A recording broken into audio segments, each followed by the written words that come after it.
Days, and welcome to Wrestling Days Live. We are live for this very special watch along. I know I say that all the time, but man, do I mean this? Do I really mean this? This is very special. This is SummerSlam 1992 that came from the UK. This is the only time that the UK got a major pay-per-view. We did get other pay-per-views, but obviously they would be B shows, much smaller shows. This was one of the big four. This was like a Rumble, a WrestleMania, a Survivor Series, a SummerSlam. That's what we got. We got a SummerSlam. Now, we would love to have a WrestleMania, but Evil Vince will not give us one. And it's quite interesting, this show, because it's got one of the biggest crowds of all time. Like, the crowd is absolutely huge. It's apparently legitimately over 80,000 people, which puts it right up there as one of the biggest shows ever. And this actually was supposedly bigger than WrestleMania 3. WrestleMania 3, they said, was 90-odd thousand, but apparently it was actually 78.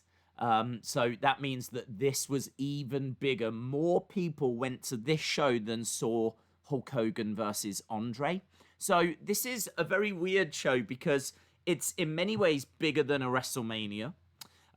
Certainly bigger than, like, you know, the WrestleManias around this time.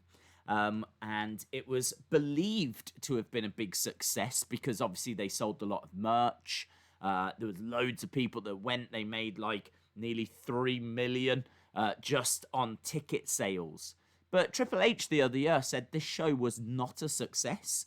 He said because it aired a couple of days later, didn't air live, and things along those lines, like the amount of people that tuned in for it, it wasn't seen as a success, which is why they've not looked to go back to the UK. So, gotta tell you, man, a lot of us here in the UK have got this show, as you can imagine, right in our hearts. It's got a very soft, special place in our hearts, this show, and I would love to see the UK get another big pay-per-view again. I know that Drew McIntyre was talking about trying to get one back for the UK, trying to get a WrestleMania or something like that. So, man, we would love it. We honestly would love it. It's something that gets spoken about all the time.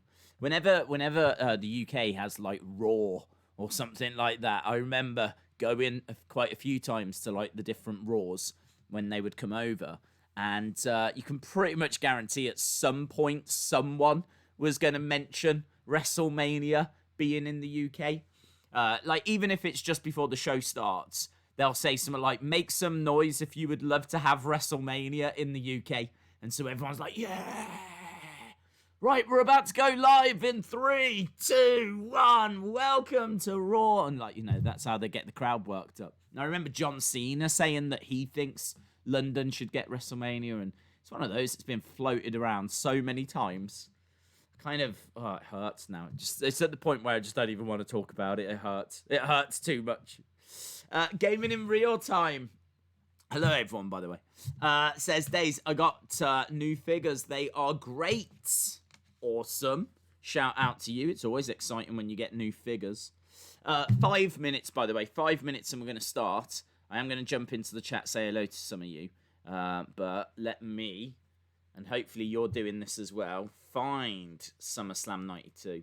There's so much to talk about with this show. I mean, honestly, there's loads to talk about. There's one thing in particular, I want to make sure I mention this, right? There's one thing in particular that I think is absolutely iconic, and I think it's right at the start. There's a kid who is interviewed outside of Wembley, and I can't remember what they ask him. I don't even know if you hear what they ask him. You just hear his answer, and his answer is one of the best unscripted lines in the history of wrestling. If you've seen what the kid says, then you'll know exactly what I mean. But this kid turns around, right? And he says, the British Bulldog is going to win whether he wants to or not. Right now, the kid's saying it as like, do you know what I mean? The British Bulldog's gonna win, whether he wants to or not. Is really on the Bulldog side. Is really rooting for the British Bulldog. But I mean, it's so weird hearing him say if he wants to or not. I mean, why would he not want to? Can you imagine the Bulldog being like, "Oh man, I don't want to win tonight. I really don't want to win." Like, that's the whole point of what he's doing. So it's a great. I mean, like, clearly the kid's just got, caught in the moment a little bit and just said something that kind of makes a bit of sense. But yeah, it's such a great line. It's so iconic. It's so iconic, I saw someone had made a little figure of the kid. Like, they made a little figure in a box and they had his picture on it. And it's the Bulldog kid or something, they called it. That's how iconic this kid is. People have made little memes out of him and everything, so I wonder what he's up to now. I wonder if he's still a wrestling fan. I don't know. It's amazing. It's a great line. I can't wait for tonight. It's going to be good, man. It's going to be good. I'm looking forward to tonight. Tonight, in a way, I've got to tell you, I'm so pleased this one won. I'm really looking forward to watching this again because it is a show that I've seen quite a few times because, as we've said, it's got a soft spot in our hearts over here in the UK because this is still the biggest show we've ever had wrestling-wise. And may have for a long, long time, but those WrestleMania London rumours, they keep circling. But yeah, this is a show that I've seen a few times, but as a result, I know quite a bit about this show. Like the fact we're going to see that kid at the start. The Bulldog's going to win whether he wants to or not. I love that kid. I love his hair as well. It's a great hairstyle. Classic early 90s hairstyle. But yeah, I'm so excited. I'm genuinely excited. The only thing I'd say is I wish that I had a bit more time to kind of really dig into maybe some of the facts that I didn't know. We kind of this one snuck up on us. I wasn't sure what we were going to watch. And you guys voted. And wow, you did a great job. This is a great show. Can I show you this as well? Whilst people are still finding the show. I got this the other day to try and help make editing a bit easier. It's a mouse. And look at that for a mouse. Isn't that the weirdest mouse you've ever seen? Apparently this helps your hand. Rather than your hand on a flat mouse, you hold this one like that. And it's on the side. All the clicky stuff is over here. So I've been using this mouse. It's I've never even seen one like that before. It's very comfortable. I will admit it's very comfortable. But how cool is that? That's something that I bought the other day to try and make editing a bit easier. Days, I didn't see the poll. Where did it drop? Oh, it was on the members thing. I just quickly threw it up on there last night.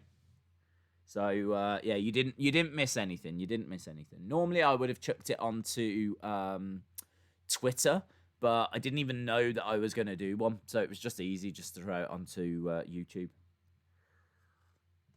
The mouse looks like a shark. It does, doesn't it? I've never, ever seen one like this. I was like, right, I can't keep using the keyboard and the touchpad. It's taking too long. I need a mouse. So I was like, they're going to be a couple of £2. Went on to Amazon, checked what's the best ones you can get. And this was, I mean, if you see that recommended, how are you going to turn it down? Do you know what I mean? I was like, I am definitely getting that one. That is amazing. So, yeah, I picked this up. And honestly, it's great. They've designed it because it's shaking someone's hand. And apparently it's better. That's a better way to hold a mouse than normal, where your hand's actually turned like that. Isn't that weird? I know, I didn't expect to have this conversation, but I only got it the other day, so it's very cool. That might be the coolest thing that's ever happened to my life. Days, is there any rumours today? No, not really, actually. I've had a quick look. It looks weird. It does look weird, doesn't it? No, I had a quick look. I've kept an eye out throughout the day. I've seen them talking about Vince being worried about ratings. I've seen them talking about Nia Jax being fined, but that's all storyline. What else have they been talking about? Rusev says he's done with wrestling, which might just be to throw us off. You know, he might have a deal with AEW, but he just doesn't want us to know. But apparently he's done with wrestling. Trying to think what else. Honestly, nothing. If there was anything that was kind of like, wow, we need to talk about this, I would have done a video on it. So, no, quite quiet in all fairness. So, that's all right. I mean, I've got plenty going on. Editing the Wrestling Escape Pod this week is a nightmare. It's an absolute freaking nightmare because it's all about video games. And we talk about so many different games, and you can't just talk about them and not show them. So this is so image heavy this week, the Wrestling Escape Pod, that, yeah, man, it's intense. But so am I, so it works well. Right, are we ready anyway? Because otherwise we'll be sitting here forever just chatting away. And, you know, that's no bad thing. I love you guys. But we have all got lives to lead, haven't we, eh? We've all got lives to lead. Let's change this over so that we've got the timer on screen. Don't forget, keep an eye out for that kid. Yeah, keep an eye out for that kid. The Bulldog's gonna win whether he wants to or not. Okay, here we go. In 3, 2, 1, go. Summerslam brought to you by Ico Pro. I might have to get a computer mouse like... Oh, Sophia, it's beautiful. Honestly. Glides like a dream. Here we go, look outside. Look at them leggings. Look at that kid as the Macho Man.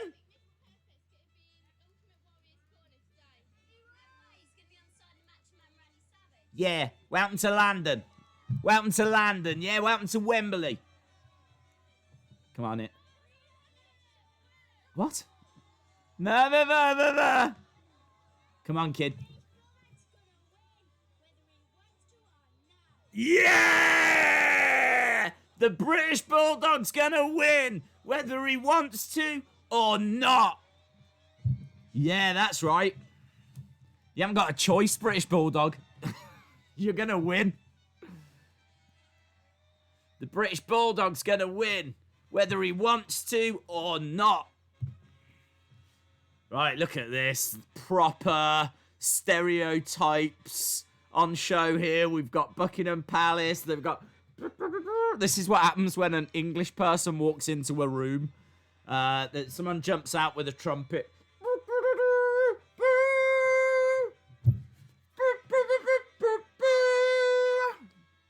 Only came to get some cheese. We're still going? Jesus, come on. Can't believe it. Oh, look at all this. Look at all this. This sea of humanity. Davey boy. So good. So good. The spectacle. The pageantry. Hey, that stadium is still there, but it's not the same stadium. They knocked it down and rebuilt it. So they could go back to Wembley, but it wouldn't be the same. There's Bobby the Brain, look, putting on a crown.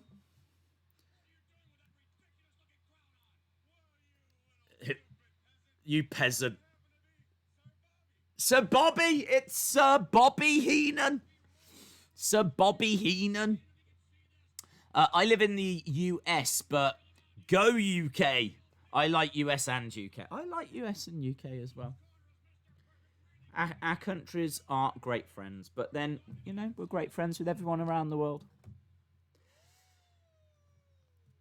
So, the main event, this is a very weird main event. This is Bret Hart versus the British Bulldog for the Intercontinental Championship. The IC title is the main event. How weird is that?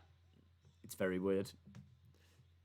The main event, which you would think would be Macho Man against Ultimate Warrior, is not. They go with Bret Hart, British Bulldog, and it's definitely the right thing to do. Because we all know the Bulldog's going to win, whether he wants to or not. We know that. Right, we've got Million Dollar Man and Bray Wyatt's dad, IRS, coming down to the ring. Money Incorporated. £10 podcast, shout out to you. Bobby Heenan on the call. Yeah, man. Ledge. Upset, in fact, Dave in Real Life and Austin are not here. Oh, shout out to them. Hope they're well. David says, this is when the IC title meant something. Yeah, man, you could argue this is the absolute zenith. You could argue this is when it really was at its peak. I love it. I love the fact that they mixed it up and they had the IC title.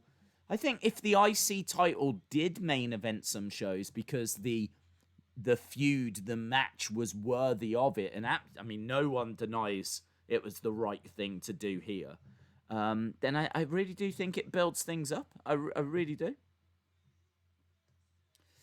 Right. I mean, look at all these people. It's absolutely incredible. The floor was actually laid out to look like the Union flag. If you actually look at how they've laid it all out, it looks like the Union flag, or the Union Jack as it's also known.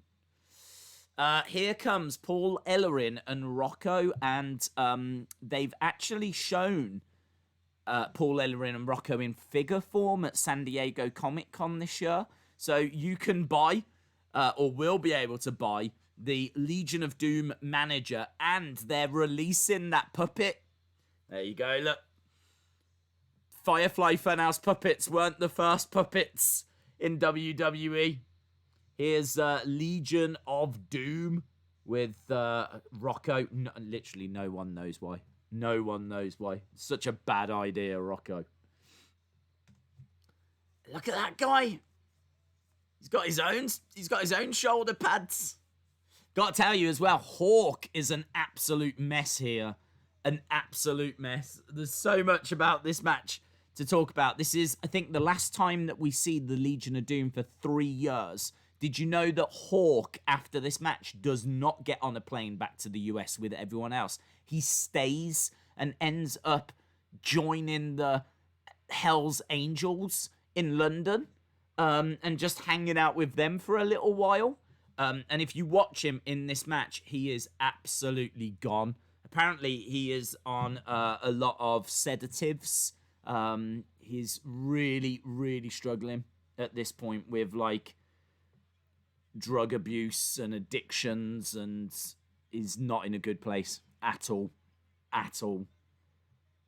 So, yeah, Hawk here is... I mean, you'll see he gets lost. They didn't even think he'd be able to ride the motorcycle down, because there's times in this match where he just doesn't even know where he is, and you can tell he doesn't know what he's doing. So keep an eye on Hawk, the one that's got like black and red, the one that's going to start us off. It's really sad. It's really sad. Right, LOD. Legion of Doom. There's Rocco. There's Rocco. Daze, do you think that Big E is going to face AJ soon? Could, maybe. Maybe that is going to be the IC match. Be down for that. I know that AJ wants Undertaker. WWE in the UK today. Wagwan, Seth. What you saying? You what, fam? Do you want to get chiefed, bruv? Nice. Emoji takeover. Yeah, I slightly changed the emojis to kind of make them a bit more expressive. I changed 2 of them. So feel free to let me know if they're better or not. I also added one that said scenes, because that was one that was requested. Right, here we go then, guys. So we're starting off with Money Incorporated taking on Legion of Doom, and Legion of Doom are so popular at this point. You've just seen, like, there's loads of, like, Legion of Doom soft toys in the crowd, like Brawling Buddies. There was a guy that made his own shoulder pads. They were super popular. But it's just heartbreaking that Hawk is in a really bad place. And as we said, you know, they wouldn't be seen for 3 years after this. They kind of split after this match. But how do you get the Wrestling Days emojis? They're for people that have joined the channel. It's kind of a little extra thing. Days, Vince is still trying to have a crowd at SummerSlam. I did see this. Yeah, he's looking for a limited crowd. William says that they're better. Shout out to you, dude. I'm going to keep working on them and seeing if I can make them even better. Nice slam there by Animal. Animal having to do a lot of the work here. So, fun fact about this show was meant to be in Washington, but for some reason, business in America around this time was not that great. So, Vince decided that Europe was doing really well. UK was very much into WWE at the time. So he was like, let's do it in London. Let's give London a go. And I think that it's a really great show. I mean, the fans came out.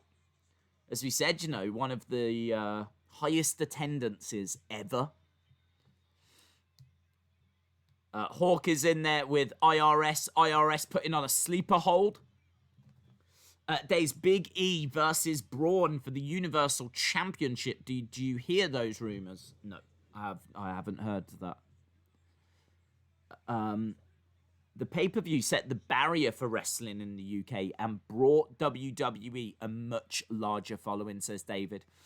Yeah, I mean, I've got to tell you that I wasn't watching wrestling when this was on. I started watching Survivor Series, like the pay-per-view after this. And I think I have asked my cousin what got him into wrestling. And I don't know that he can quite remember. But there's a really good chance that he got into it because of this show. He could have got into it because of this, and then he got me into it. So if it wasn't for this show, there might not be a Wrestling Days. Like, my cousin got into it around this time, and then he got me into it. IRS into the corner. Big clothesline by Hawk. IRS goes down.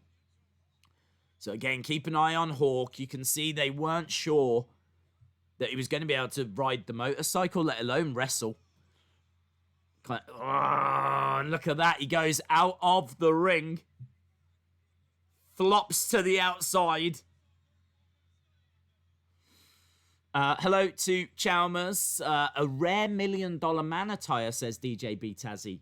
Yeah, that's true. Yeah, that is true. Very classy attire for the $1 million man in white. I wonder why he went for white, actually. That's a very good point. Maybe to stand out a little more from the Legion of Doom that are in black. Don't know. So, big strike by $1 million man. Ellerin is like, I've never noticed this before, but the puppet has got a chair. I've never ever noticed that before. Rocco is actually sat on the outside. I thought that they just gave him over to like the timekeepers area, but they've actually gone and got a chair for Rocco. It's so strange. It's so strange. I feel like they went to like a tip. They went to like, one of those places where they throw away rubbish. I don't know what you would call it. We call them a tip here in the UK. And they found Rocco. Apparently it's like a childhood toy of the Legion of Doom or something. It's so strange. It doesn't work. It's absolutely mental. You know it's a Vince McMahon idea. IRS is in there now. He's got a sleeper hold on Hawk, who is back into the ring. Sophia says, Days, what's your thoughts on Kyrie leaving? Gutted. I've been very vocal about not wanting to see her go. And there was a really good interview, actually, with Kenny Omega from, I think it was last year's San Diego Comic-Con. And he was saying that if there was one person he could bring to AEW, he would love to bring Kairi Sane. So that's the high regard that her peers hold her in, you know. They might try and get her. Rusev retired. Yeah, we did touch on this earlier. I am not totally buying it. He could have retired, but I'm not totally buying it. I think that he's trained surely too hard, too long to be a wrestler. And would you really just walk away? I mean, AEW have got to be interested. Got to be interested. So I think there's a really good chance that he's just throwing us off the scent. And then he will one day, maybe at All Out, turn up at AEW. Animal had the best power slam, says David. I think Americans call it a refuse. Oh, that rings a bell. Refuse collection point or centre. Yes, I think you could be right. I have heard that before. The British Bulldog is going to win whether he wants to or not, says Wrestle with Andy. Yes. We did speak about that just before the show started, and we have seen the little ledge. I hope he's well. Did you stream the stream in a while streaming? It's a pleasure to be streaming. That's all we live the streaming life. Hawk is down. IRS going over, tags in $1 Million Man. Hawk desperately trying to tag in Animal. You can see so many kids in the crowd. So many kids. Animal is the dad of a player from my favorite college football team, Ohio State. I didn't know that. I'll never forget this SummerSlam. One of the greats of all time, says Jonathan. I agree. This to me is what SummerSlam should be. It should be in a stadium. It should be the WrestleMania of the summer. So, obviously now we have WrestleMania and we have the Saudi shows. And so I think that's why they're not so bothered about SummerSlam. I think they still try to make it a big deal. They still give it a great card, but it always tends to be inside an arena. Maybe they're just not confident that they could do 2 stadium shows in North America. Maybe the business just isn't that strong at the moment. I don't know. I feel like people would go. If you make it a big enough deal, Here comes Animal. Animal is tagged in, but the ref's saying that he wasn't. And look at the frustration. So, at the moment, Hawk's not really having to do anything. Money Inc. have been in control of this clothesline. Hawk goes down. WrestleVotes are reporting that the Payback pay-per-view will be a week after SummerSlam. It's a bit strange. Currently, right now, I'm watching a SummerSlam anthology leading up to the next one. Tonight, for me, is SummerSlam 2000. Very cool. Here comes Animal. Animal's got $1 Million Man down. Hawk is just slumped outside the ring. They've done a very good job of kind of hiding the fact that he's not in a great place. IRS coming in, attacking Animal. Animal against the rope, stuck underneath. Animal, nice. Double clothesline. Money Inc. goes down. Everything's just greeted with a massive cheer, isn't it? Nice. Atomic drop. Hawk working on $1 Million Man in the corner. $1 Million Man goes across the ring. Nice tag team work. Animal goes into the $1 Million Man. I would love to know if Dynamite Kid attended. Oh yeah, I don't know actually. I don't think he was on good terms with WWE. So they might have invited him, because I did hear that every time they came to the UK, they would give him an invite. But I don't know that he ever went. Hawk kind of really getting in the way there. Animal trying to do a clothesline, but Hawk was kind of standing in the way. So he has to kind of move him. So they did a very, very good job of hiding the issues. Legion of Doom getting the win. Jason says, shout out, I got accepted for college. Shout out to you, dude. That's amazing. Michael says, you are the worst YouTuber ever. Just kidding. Shout out to you, Michael Jansen. Thank you for joining us. When is Bo Dallas going to join Bray? Well, we don't know that he is, but that's definitely the way that I would go. Do you think that Davey Boy deserved a championship run? Hey, look, there's so much to talk about with this show. We're kind of just taking it a step at a time. We've got Ric Flair backstage. Ric Flair wasn't on this show. He didn't have I don't believe he had a match. So Ric Flair upset that he's not facing the Macho Man at this show. But he is there.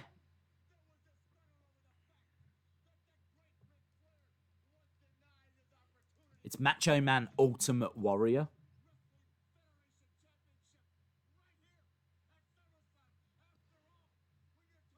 Nice robe. Purple robe. Loads of detail on it. I will answer that question about the Bulldog in a sec. I'm really torn on whether he should have been champ or not. Passionate promo. Mean Gene says, I can't help but notice you're in your robe and you're in your wrestling attire. Ric Flair stays ready for any kind of action.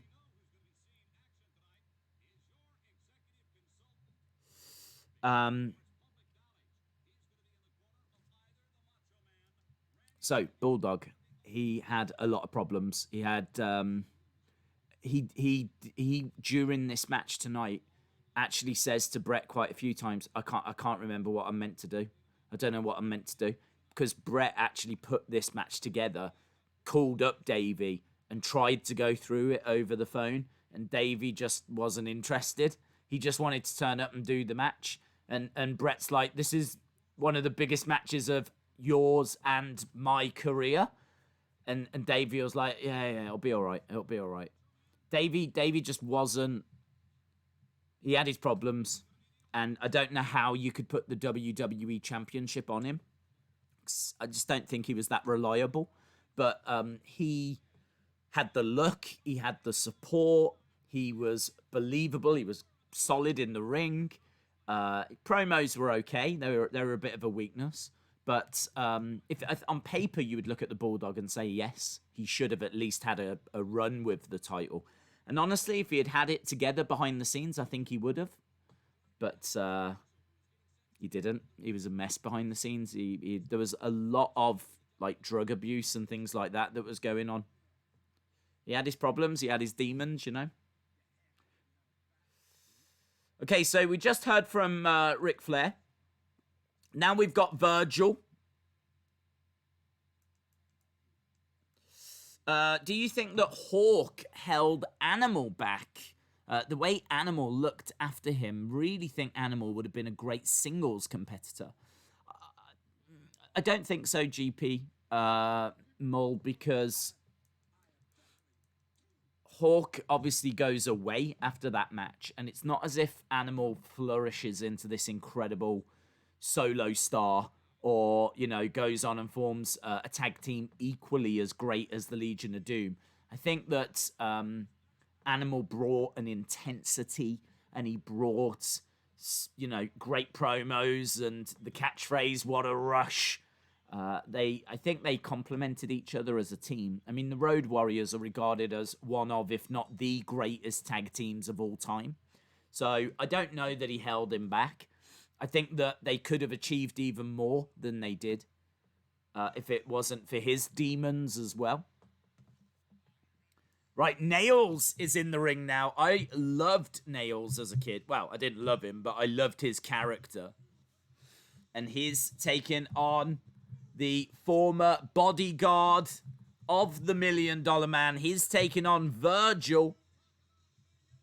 I always felt that Virgil was overlooked. Virgil had great music. I thought he looked good. As a kid, I always wanted Virgil to do more, be better. You know, he kept picking up losses, and I really wanted him to win. I really like Virgil. He's getting a really good reaction here.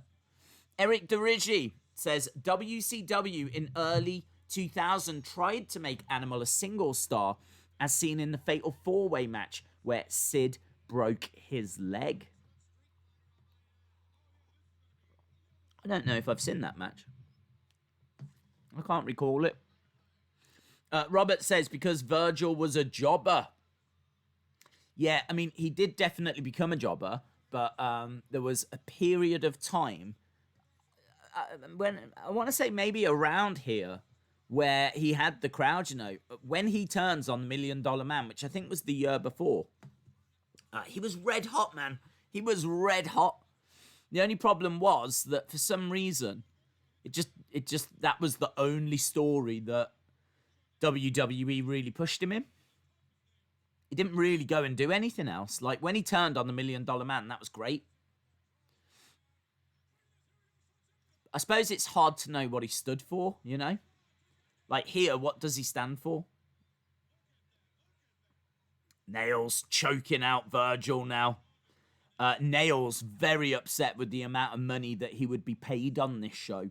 There was a few issues that kind of came to a head, whereas not long after this, he actually confronts Vince McMahon about the pay, and they end up getting into an altercation. It gets physical. I think Nails actually hits Vince and gets fired. Obviously, they would do Survivor Series first, but I think it was like the end of the year. I think it was like the end of 92. Obviously, at this point, Raw hasn't even started, so as you're watching this, it's not Raw the next night or anything. Raw won't start till 1993. This is a good few months before Raw begins, so it's really cool, man. Eric says it's the ugliest leg break on Nitro ever.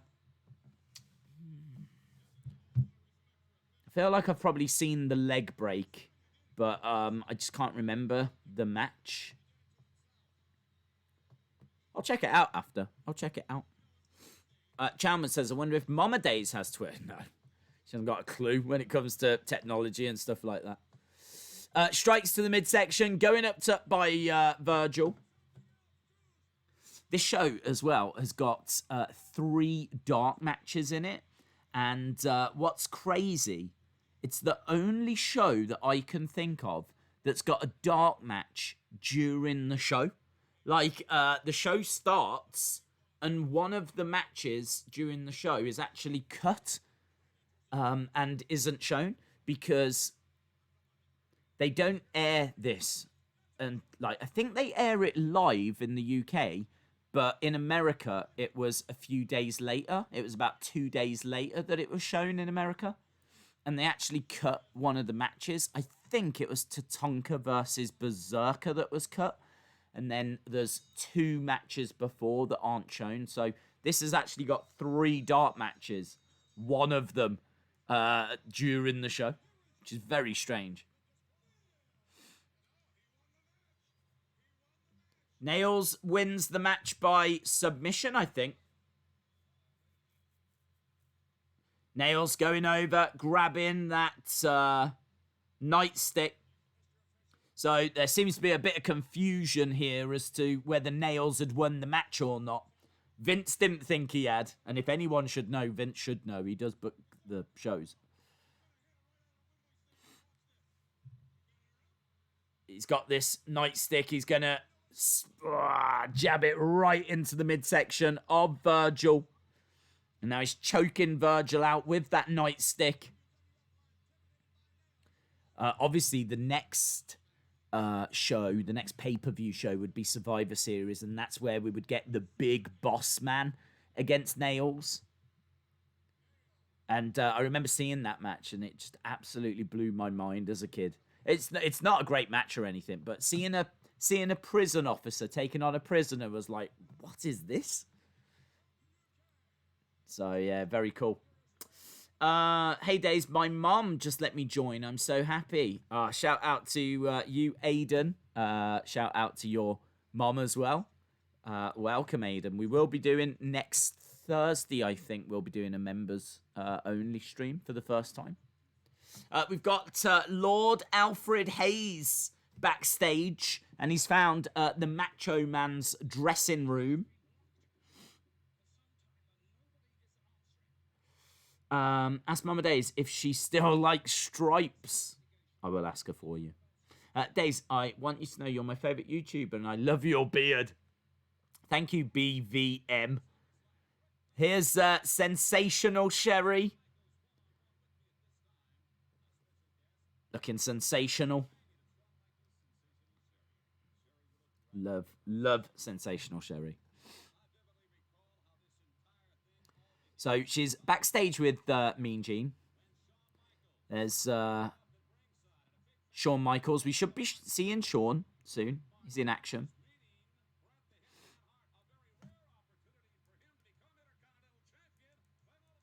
It was meant to be, actually, Shawn. Interesting fact.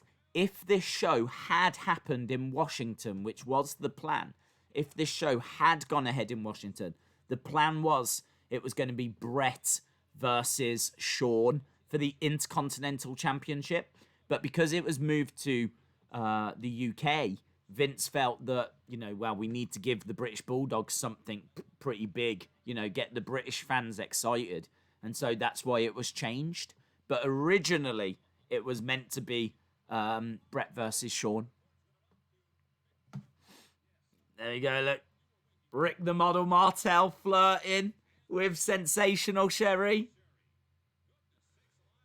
Look at that ring attire. Amazing. Days, how does Mama Days get along with Linda? Oh, they're BFFs, mate. BFFs. Thanks, Days, for all the UFC streams. I'm in the US, and the only way to get the fights... You're the only way to get the fights. No way. Shout out to you, David. Thank you for the kind words, my friend. We will be doing UFC this weekend. I think we're back in Las Vegas. So we are done with Fight Island for now. But yeah, just a couple of weeks away from Cormier against Stipe. The UFC Heavyweight Championship on the line. So that is going to be a big show in a few weeks' time.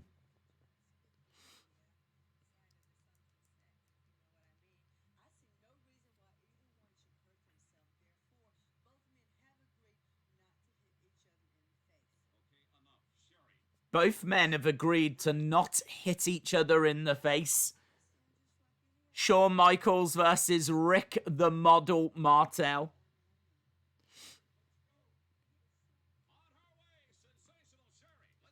Is that next? Shawn versus the Model? Yeah, there he is. I love Rick the Model. Look at him. That's great. It's such a great gimmick. Rick the Model Martell, look, in his tennis attire. Just come from Wimbledon. There we go. Look, dude, walking around. Lovely stuff. I can't wait for TakeOver 30, says John. Should be fun, man. Nice. Rick the Model Martell. I gotta tell you, I would be buying whatever is selling. I'd buy that. If that was sold on WWE Shop, I'd buy that. Here comes Shawn Michaels with Sensational Sherry, and she's carrying a massive mirror for Shawn to admire himself in. The sexiest man in the world. Look at that. Shawn Michaels making his way down. Payback is going to be on August 30th. Yeah, someone said it's about a week after SummerSlam, which is very weird. I can't wait for Gaethje versus Khabib. Yep, it's pretty done, isn't it? I think they've signed. The boy toy. Yes. It's very, very cool. I can't wait for someone to challenge Braun for the title. So the Fiend releases Braun. Imagine Funhouse Bray responding to whoever challenges. Do you play Wimbledon? No, we only do the big uns. It's a great line. Can we do Survivor Series 91? We'll probably do a lot of Survivor Series streams closer to Survivor Series. I think we'll probably do... I'd like to do some more WrestleManias, but we'll probably end up doing a few more SummerSlams as we build towards SummerSlam as well. So I can see some of the retro streams being some more SummerSlams and WrestleManias. It's a very weird match, this one, isn't it? Heel versus heel. Rick Martell versus Shawn Michaels. Hands off the merchandise. If they go to Wembley again and someone doesn't dress as a football player, it's worthless. I'm going to dress as that kid. I think quite a few people will dress as that kid. I'm going to dress as that kid and I'm just going to hang around outside Wembley. And then the woman will come up and she'll be like, do you think the Fiend will win? And I'll be like, yeah, the Fiend's going to win, whether he wants to or not. And I'll have like the hat and the hair parted in the middle and all of that. I'm going to dress as that kid.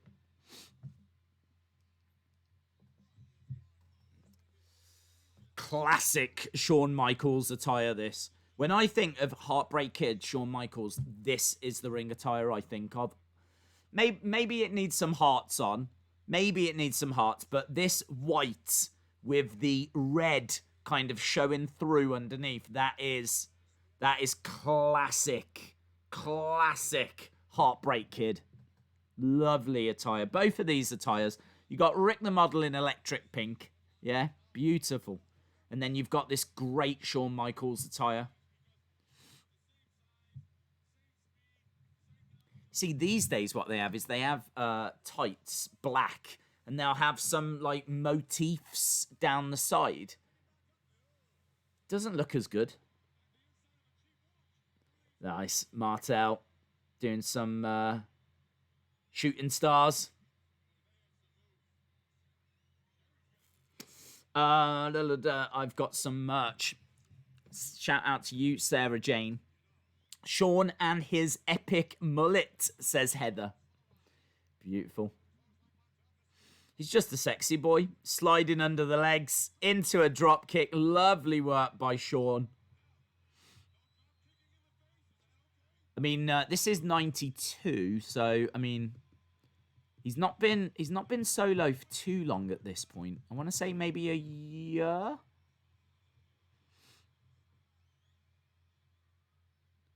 Knees in the midsection by Rick the Model Martell. So the big matches on this, for those that haven't seen it, we've got Macho Man versus Ultimate Warrior coming up.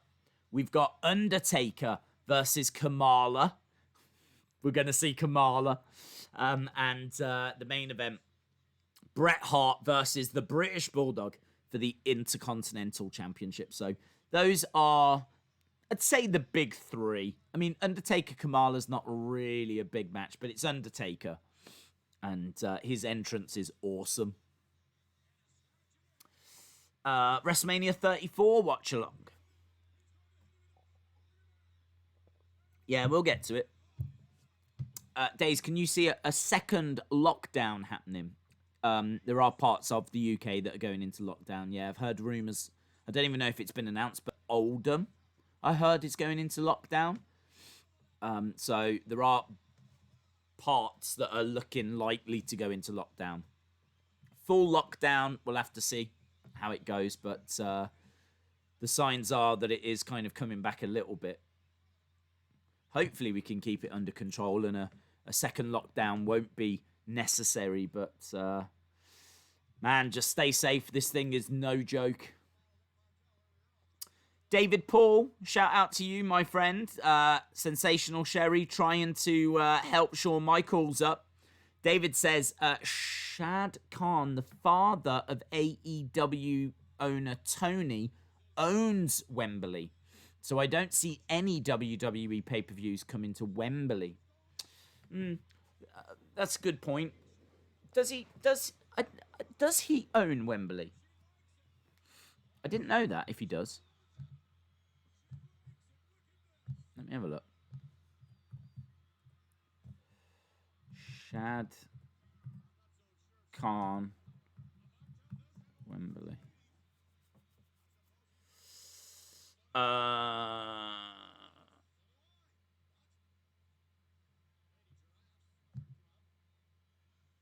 Wembley will not be sold after the F withdraws offer. Did he buy it? Because in 2018 it says that he had offered to buy it, but they never sold it to him. Shad Khan open to revisiting Wembley purchase. He doesn't own it. He tried to offer for it, but the FA weren't interested. Khan offered 600 million in 2018. So he doesn't own it. Shawn pulling the tights. They're both, look at that. Shawn Michaels buttocks on display. If there's any Shawn Michaels buttocks fans, this is the show for you, definitely. There's buttocks everywhere. I've never seen so many buttocks. William Hensey says, shout out to Elaine Doyle. My friend, I hope you are well. William Hensey, thank you. William Hensey is a legend. They donated $20 via a super chat. Shout out Elaine Oil, my friend. Hope you are well, Hart. There we go. You got the shout out as well. Let me put the thank you at the top to William for this. So if you are just joining us, this is match number 3. It is Shawn Michaels against Rick the Model Martell. And we are working our way towards those big matches to come. This, as a show, it's not a show that kind of like knocks it out of the park. Do you know what I mean? It's not like a from start to finish classic. I think a lot of the appeal is the venue, is the crowd. I think the crowd are very, very noisy. They play a massive part in this. But I think it could have been a better card.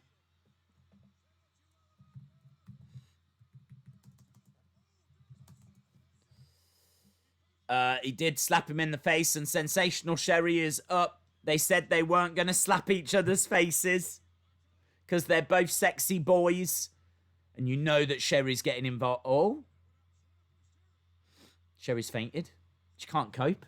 She can't cope. Sherry can't cope with these two beautiful men attacking each other's faces. Look, Shawn going over, trying to check on Sensational Sherry. And she collapses out the ring.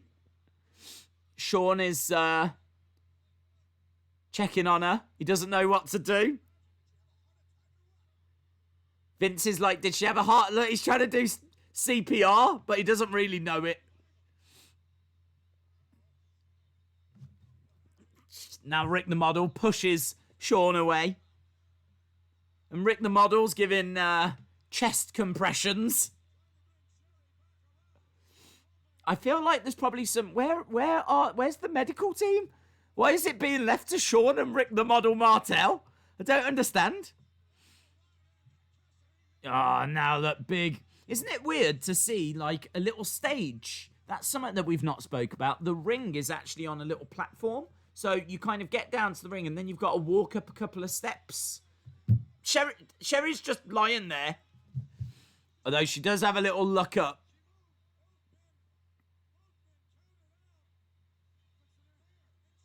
I don't know. What did that achieve? I don't know what that achieved. Look, she's collapsed back down again. So Rick the Model and Shawn are fighting all the way up that entranceway. What is Sherry doing? What is Sherry doing? Vape Ross Vape says, congrats on the mag cover. Next Stop Vogue. Yeah, they've given me a ring, and I was like, oh, I'm a bit busy. Do you know what I mean? Jody, shout out to you. Says, hello all. Days gave you a nice shout out on my Q&A. Thanks for pushing the time back. I really appreciate it. No worries. No worries. No problem. Sherry's wardrobe malfunction, says Stephen. Heather says Shawn had his feet on the ropes. Well, Shawn has actually gone back to Sensational Sherry, picked up Sherry, chucked her, fireman's carry, letting her arms dangling away. She's being carried to the back. It's a very weird ending to this match, isn't it? It's very strange. It's kind of like just overbooked. It's like booking for the sake of booking. Rick the model is running towards Shawn. Look, Shawn's carrying Sherry. Boom! Down she goes. Man, this is so rough on Sherry. Sherry's just being carried. Rick the model goes running all the way down. Boom! Right to Shawn. Down she goes. He wants to carry her instead. So now he's carrying Sensational Sherry. God, this poor woman. She's on the edge of the ring, then she's flopped down, then someone's pressing on her chest, then she's picked up, now she's back on the floor again. Now she's being picked up again. Oh, man. And now Shawn's running after her. Oh, down she goes again. She's on the floor again. Oh, my. I hope she got hazard pay. Do you know what I mean? This woman's taking more bumps than Shawn did against Hulk Hogan in 2005. God, she's back down now. She's being picked up again. She must have thought, I don't even know why I bothered going to the ring. She could have been backstage having a bubble bath. I bet she is unconscious. She wasn't unconscious earlier, but I bet she is now. And now Rick's got water. He's got a bucket. He's teasing. I don't even know why. I don't even know. This has now turned into like circus clowns.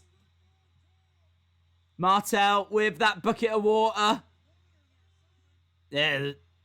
Oh my God. And it goes all over Sensational Sherry. It goes all over Sherry. And she gets dropped on the floor again. Oh, this was... Oh.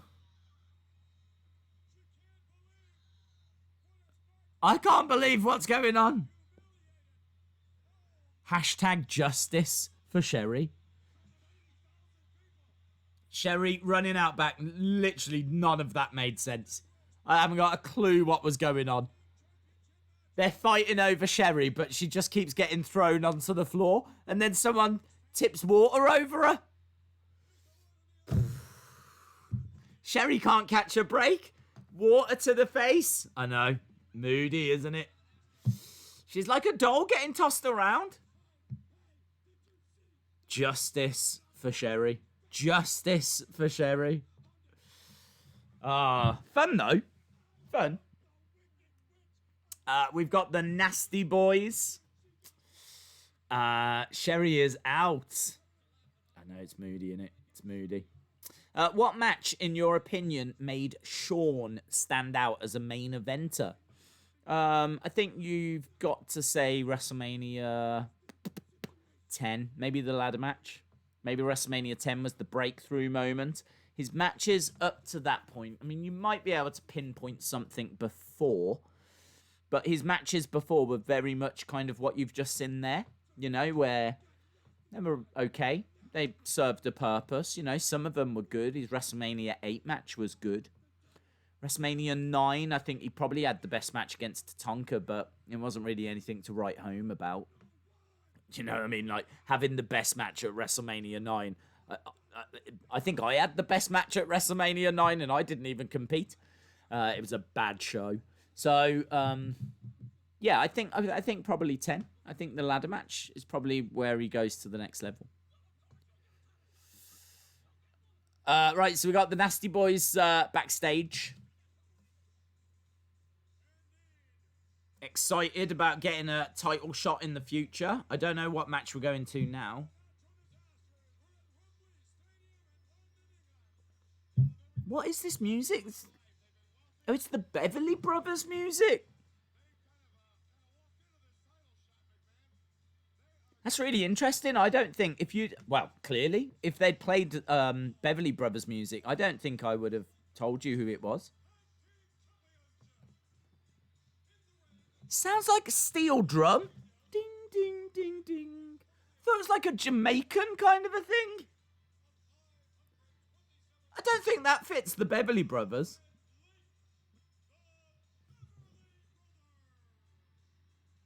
I swear it's very weird. Jody Gilly is a legend. I might have to go and check out Beverly Brothers theme music as a separate video. Via Super Chat. Gonna do a better job hanging out in the streams too. Missed you. Been very, very busy. New job 4 weeks from graduation with my master's, including a third. Oh, did it cut it off? It always cuts it off. So, the genius, we'll get to your comment, Jody. The genius is Macho Man's brother, for those of you that don't know. So, yeah, Leaping Lanny Poffo.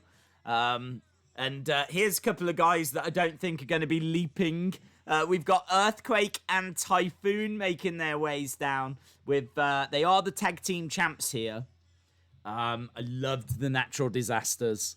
I thought they were a great team. Earthquake and Typhoon. Jody says, gonna do a better job of hanging out in the streams. I've missed you. It's been very busy with a new job. Oh, dude, I more than understand that. More than understand. 4 weeks from graduation with my master's, including a 30-page portfolio project. Glad to be back. I love you guys. Hey, shout out to you, Jody. Nothing but love and respect, my friend. It's one of those. If you can join us, we're always here. If you can't, we'll be here when you can. Do you know what I mean? I absolutely understand how much life can get in the way. Because we were just talking earlier about the fact that I've been editing for hours today, the Wrestling Escape Pod, and I'm only about halfway through. It's just one of those, you know, there's just projects and things that always seem to get in the way. So yeah, it's one of those. We're here if you join us. We're here when you can. So I've put a thank you at the top to William Hensey. I've put a thank you at the top to Jody. I know that the Insiders did a Q&A with Jody. So if you haven't seen it, then it's there after we've... I know many of you will have. But if you did miss it, it'll be there for after this if you want something to check out after. So yeah, shout out to you, Jody. I've put a little thank you at the top. Right, Typhoon slamming down. I don't know the difference between the Beverly Brothers, if I'm being honest. I probably did one day, but I don't anymore. William Hensey says, Natural Disasters, realistically, no one can overcome this tag team. It's crazy. Big team, man. Big, big team. You can see that it's starting to go dark in London. So, I'll kind of give it a slightly different feel. Because we do have nighttime here in the UK. That's just a little fun fact for all of you guys. An hour escape pod. I think it clocks in at about 52 minutes or something like that. Yeah, it is. It is a longer one. I mean, when it comes to the escape pod, we never really record to a time. I think I've got it in my head that I try for a half an hour as an absolute minimum. And to be honest, it'd be easier if it was half an hour to edit it. But yeah, this one comes in about 50-odd minutes. Jody says, best question of the night. Would I hold a spider for 60 seconds to meet Bray again? I'm petrified of spiders. Well, there we go. If you want to know the answer to that, would Jody hold a spider for 60 seconds to meet Bray? That's an interesting one. That's an interesting one. I really hate, like, rats. I hate them. That's my thing. I'm all right with spiders, but I can't cope with rats. Just because, like, you know, they carry disease and they live in sewers and they're just dirty animals, you know? Like, they live, like, hunt garbage and I can't cope with them. I can't cope with rats. I can't cope with rats. I wouldn't. I would not hold a rat for 60 seconds to meet a wrestler. No way. No way. Hold a rat for 60 seconds to meet, don't know, no one. I'm trying to think like Bruno, but obviously you can't now because he's passed away. Asuka, nope. Linda, nope. Vince. Do you know what? All joking aside, Vince is maybe the only one that I would just give a moment's thought to, but I don't think I could do it. I don't think I could do it. Crashing into the back of Typhoon. General says, but they're cute. No, not to me. They've got teeth at the front that like stick out, and oh no, they make my skin crawl. I really don't like them. Days, I think this pay-per-view with the Serengeti Boneyard casket match, Undertaker and Kamala with Scar and the Hyenas. At the end, Vince holds up a young Roman Reigns. I wish he did. Oh, Kenya, I don't mean anymore. Right, look at this. The tag rope is being used to choke out Typhoon, a.k.a. Tugboat, a.k.a. the Shockmaster. Jody says, second best question. If I was trapped in an elevator with Bray for 30 minutes, what would I ask him? Had to say I'd ask him about my letter that I sent him. Okay, yeah, that makes sense. That makes sense. Sonny says, I would hold a rat. Beverly Brothers trying to get the pin here. No success. Front face lock. 10 pounds a podcast says most wrestlers like rats. Yeah. Yeah. I'm not sure we're quite on the same wavelength here, but yeah. The Wrestling Escape pod is longer. Yeah. A friend of mine has got pet rats. Yeah, I've known quite a few people that have had pet rats, but I've never gone rat. I gotta be honest. Pet rats don't bother me so much. If it was a case of can you hold a pet rat for 60 seconds, I'm a little more on board with that because, like, they're domesticated. You know, I don't believe they're going to be diseased. They're not living in sewers. They're not hunting in rubbish. Do you know what I mean? They're kept in a cage. They're given food. They're, you know, given water. They're domesticated. I kind of feel like they're very different to like the sewer rats. It's the out in the urban rats, the ones that are scurrying in bushes, the ones that are, you know, jumping down sewers. They're the ones that I just make my skin crawl. Honestly, I just can't cope with them. That was being honest, that was a real problem for me in Southampton because Southampton is very much surrounded by water, very much like New York. It's kind of, a lot of people say Southampton is the New York of the UK. Literally no one says that, but it's kind of comparable because it has got water all the way around. Southampton is like a dock. It's where a lot of cruise ships go from. It's where a lot of like goods come into the UK via like Southampton. It's got a big port, so it's a lot of water, and wherever there's going to be a lot of water, you're going to get a lot of rats. And I used to see them like late at night. I'd be walking back home from work, and you'd just see them darting all around, and I couldn't cope. I couldn't cope. It's one of the big reasons why I had to leave Southampton. I just hated walking around the streets and seeing them scurrying around. Really don't like them. You can be a general manager. King Venom 771. Shout out to you, my friend. I like your highlighted name. DJ B Tazzy says, I have enough rats here in the Bay Area. Yeah, I think New York's quite bad for rats. I remember seeing this video. I don't want to freak anyone out, but I remember seeing this video of this pile of rubbish that was on a corner in New York. There was these bags. I think they were just waiting for the bin men to come. And this guy said, "Do you want to see something scary?" And he went over and he just kicked at one of these bags, and no joke, about 30 rats went shooting out of this pile of rubbish, and they just went shooting out and straight down into the sewer. And it freaked me out. It freaked me out. He was just like, "Do you want to see something scary?" But it was a video. He wasn't showing it me, although it felt like he was showing it me. I'm doing an awful job of talking about SummerSlam 92. This has turned into... Jody, you've taken this into a very weird place.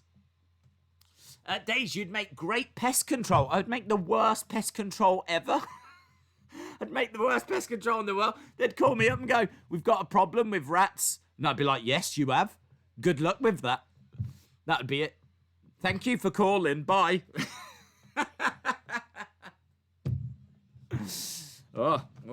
Honestly, even just talking about it makes my skin crawl. Right, Earthquake is in the ring now. And he is going over to one of the Beverly Brothers, who's on his knees pleading with Earthquake. That's a lot of rats. Oh, yeah, it was awful. It was awful. I mean, you can see some really bad videos online. Hey, I wonder if they think that, like, COVID can be spread by animals. They think that there was a cat that might have had it and a few other things. I wonder if they've looked into rats. I wonder if anyone's looked to see if rats can share it. Do you know what I mean? We know that they could share other diseases and infections and things. I wonder if they can share this virus. I mean, I don't know. That might be a really stupid thing to say. I'm quite happy in saying I have got no idea whatsoever, but it might be worth someone... I mean, not me. I'm not looking into it, but it might be worth someone looking into it. Earthquake squashes one of the Beverly Brothers, and they retain. This is such a red-hot crowd. They've all got, like, foam fingers, and I don't know what the foam fingers are of, but there's loads of foam fingers. You don't see that anymore, do you? You don't see the foam finger industry has really disappeared. Genius gets thrown out the ring by the Natural Disasters. It must be British Bulldog foam fingers or something. Or does it just say SummerSlam? I don't know. I'm trying to see what's on those foam fingers. They're absolutely everywhere. I want one of them. I wonder if I can get one of them on eBay. There's loads of them there. I think it is the British Bulldog. I think I just saw a picture of a bulldog printed on one of those foam fingers. What have I got? I got this one, which came with a wrestle crate. And it's a Too Sweet. Too Sweet. Too Sweet. I got a Too Sweet foam finger. Yeah, NWO for life. So I'm sat here with my little Too Sweet. But yeah, I want a SummerSlam one. I used to have another one as well. I used to have a foam finger as a kid, but I can't remember what it was for. Might have been Hogan. Was it Hogan? Don't know. Love a good foam finger, me. Love a good foam finger. We got the Bushwhackers backstage as well. I don't care who they rest it on, Eric. Keep that vaccine away. Happy birthday to Pablo Gamer. Chalmers says, I just came back with an NWO days. Future Compilation says, that looks cool. I have a Razor Ramon foam. Razor. Oh, yeah, they were great. I remember them. They were great. They did loads, actually. They did loads of different ones in the 90s. They did an urn. You could get an Undertaker urn that was a foam urn. They did a 3D foam urn. Or they did a flat one that you could have on your hand. Oh, I might go on eBay and just search different foam items now. They've still got foam fingers at baseball games when we had a crowd. That's cool. Wrestling needs it back. That's a lot of people are trying to figure out why wrestling has fallen off, and I think we've found the answer. I think we've put our foam finger on the problem. It's a lack of foam fingers. That might be the worst door decoration I've ever seen. Can you see Lord Alfred Hayes just outside the Ultimate Warrior's dressing room? And they've just got this paper cut out of the Warrior's mask and just like blue tacked it to the door. It looks awful. It looks awful. So the Ultimate Warrior. That is bad. That is bad. They should be ashamed.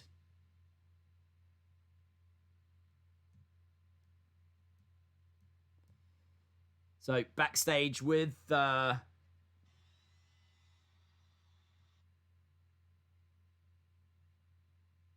Lord Alfred Hayes. Jody says, I still need a P.O. box to send you the Firefly Funhouse fan group t-shirt and the insiders thing. Okay, we can I can sort that. Hang on, I just got a little bit of lag. I'm in lag city. Let me sort this lag. We had Lord Alfred Hayes backstage, and we should be going to a match. Here we go. Is this Crush? Hey, how cool is this? This is... yeah, Jody, I can send you an address. This is Crush versus Repo Man, which might not sound like the most exciting match in the world until you remember that these were both in Demolition. Repo Man was Smash, and obviously Crush was Crush. So this is kind of cool. Crush versus Repo Man. And there, look, Crush doing a gorilla press slam, hurling Repo Man down. Days, I know I'm late, but how have you been? I'm good, thank you. Hope you are well. Haven't joined the stream for a long time. Well, Darrell, shout out to you. Welcome. We are working our way through SummerSlam. It's been an all right show. We've got about an hour and 40 minutes left. We've still got the big matches to come. Obviously, Bret versus the British Bulldog. We've got Macho Man against Ultimate Warrior. Undertaker against Kamala. So we've still got some decent matches to come. But yeah, I think very much around this time they're struggling with a bit of star power to try and fill out the rest of the card. We've seen the likes of Virgil and Nails, and now we've got Repo Man and Crush. You know, there's no Hulk Hogan. There's no... I don't know why they didn't have Ric Flair in a match. I don't know why. But, yeah, no Ric Flair in a match, which is a little bit strange. Backbreaker by Crush. Days, it's been a great stream. Shout out to you, Jerry. I'm glad that you're having fun. Days, can we get a watch-along of Rats Moving? No, that's not happening, John. It's not. I can't even joke about it. Repo Man sneaking behind Crush. Which is a little bit strange considering there's only, like, them two in this match. But back body drop by Repo. Wasn't he injured? Who? Ric Flair. Do you know? I don't know. Let's have a look. Ric Flair Summerslam 1992. Let's see what's said. Despite winning the most important Royal Rumble ever and wrestling for the WWE Championship at WrestleMania 8, Ric Flair did not have a match at SummerSlam 92.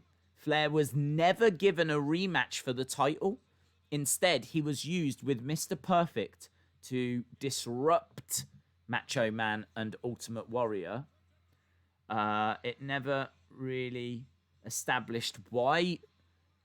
No, apparently not. According to What Culture, they said it was never really established why Ric Flair wasn't used at Wembley. It was rumoured that it was a punishment for the blade job that took place at WrestleMania 8. So he got a little bit of blood at WrestleMania 8, and you're not meant to. So it might be that he was getting punished for that. Look at the rest of the card. There was no opponent on Flair's level to book him against. Undertaker was just beginning a 6-month feud with Kamala. Shawn was a heel but wasn't ready. Bulldog and Bret were fighting for the IC title. Tatanka wasn't ready. That's really interesting. That's really interesting. So they're saying that there wasn't really a reason. Or maybe he was being punished. Or maybe he did have a little injury. Crush with the, I think it's called the Kona Crush. Picks up the win, and the foam fingers, all the foam fingers shoot up. And it's getting a little bit dark in Wembley now. Days, I'm going to try my hardest to find a variant SummerSlam 109 Lana whilst toy hunting. Amazing. Repo Man, where is Simon Miller? Eddie Guerrero had his head gashed open and it went deep, but that was okay. Hey, look, we got Mean Gene. That was a quick match, wasn't it, by the way? Crush beating Repo Man. We're moments away. Oh, okay. Is it Macho next? Macho against Ultimate Warrior. So, Mean Gene building us up for this championship match. So, here we are. Look, we're seeing Macho Man and Ultimate Warrior face to face. This is really cool because you might remember that I think the WrestleMania just the year before, that's when Warrior beat Macho Man. And Macho Man had to leave, had to retire. It was kind of a loser leaves WWE. It was a retirement match. And Macho lost. But he came back. He got reinstated. And he won the title. And now here we are at SummerSlam 92. So Macho is the champ. Look at that, getting caught up a little bit in the ring apron. Mr. Perfect choking out the Macho Man. Days, do you see Undisputed Era winning the NXT tag belts again? I'm not sure. I don't know if they're going to stay that long in NXT. I think they're surely getting called up. It might be they get called up at SummerSlam. So they might give them a match at TakeOver, and then the next night they invade SummerSlam. I think there's a real chance of that. I think they need to freshen up Raw and SmackDown, and I think a good way of doing it. I actually said in that video I did of what they need to do for SummerSlam. I think having Undisputed Era would be a big positive. Days, do you buy any t-shirt merch they sell these days?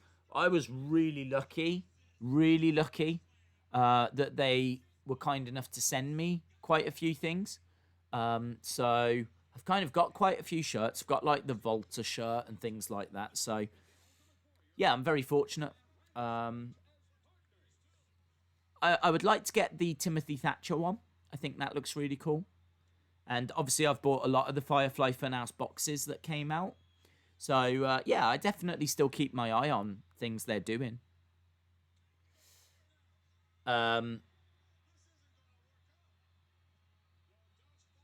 So we're just seeing the build towards this championship match. Warrior accidentally knocking into the Macho Man. Chalmers says, I can't see those Raw tag titles on Fish and O'Reilly. Hopefully they change them. Undisputed is the best, says John. If I could be anything mythical ever, I would choose to be a Kraken. Days, there's a rumor that AEW Dynamite is going to go 3 hours. Well, I think if they do that, then NXT will probably do the same. I'd be all right with that. I think they're struggling actually, AEW, to get all their stars on the show. I mean, they only have that one show. I know they have AEW Dark, but that's only on YouTube, isn't it? So it's not as if they've got Raw, NXT, and SmackDown. They've only got that one show. So it kind of makes a little more sense for them to go 3 hours. I mean, I don't think it's going to make a better show, but it'll mean that people like Sonny Kiss, Joey Janela, you know, some of that talent that maybe doesn't get on, can get on. They've added quite a few people. I mean, obviously you've got Zack Ryder that's joined. You've got Ricky Starks that's joined. You've got a lot of talent like Rio that we've not seen in a while. There's a lot of people that have stayed away that haven't been able to get there. So, yeah, I think that makes sense. But if they do it, NXT's doing it. Right, this is a long video package, isn't it? We're just seeing Macho Man and Ultimate Warrior getting beaten up by the Nasty Boys. Ric Flair very much involved in this as well, because Ric Flair feels like he should be the one that's getting this title opportunity. So he is not a fan of Macho Man. He's not a fan of the Ultimate Warrior. He hates both of them. Has Days not mentioned Ariane? Oh, yeah, Ariane as well. She deserves a whole hour. See Wrestling, shout out to you. I agree, John. Now that I will believe Rick getting in trouble for blading. DJ B Tazzy, shout out to you as well. Let's wait no longer. Main event time. There's Bobby Heenan with his crown. Vince says, take that silly looking crown off. I bet he never said that to Jerry the King. Well, I bet he did actually. Oh, it's Macho Man, is it? Look, that foam hand, look, it's Macho Man, the green one. Unless they did lots of different ones. But on the front it says, oh yeah. I can see a Hogan foam finger as well. So are all of those green ones Macho Man? This is interesting. I want to know, are all of those green fingers Macho Man? Because if so, there is a lot of Macho Man fans. I thought they were British Bulldog. Right, Howard Finkel is announcing.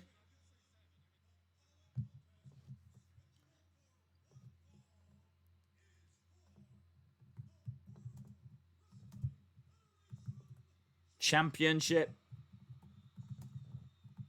Here's the Warriors music. Big cheers for the Warrior, who is running his way down. The Ultimate Warrior. Can't remember his ring attire for this. That's cool. I can't remember this jacket. He's got the Union. Oh, I do remember that ring attire. I don't remember the jacket. The jacket has got the Union flag at the top, and it's got the championship on the back. But that ring attire, yes, that's flesh-coloured. And Mattel have made a figure of that. But I don't know that Mattel made that jacket. That's cool, man. I like the Union jacket at the top. It's funny, there's little details like this that you just... I don't know, you don't really pay attention to it. Have they made that jacket? I need to know now. I need to know. I need answers. Ultimate Warrior defining moments. Let's have a look. I'm sure it is a defining moment. Oh, la, la, la, la, la, la, la, la. Oh, yeah. Here comes the Macho Man. Dun, dun. Great attire for the Macho Man. He's in a lot of pink, yellow hat, yellow boots, loads of different coloured tassels. He looks absolutely amazing.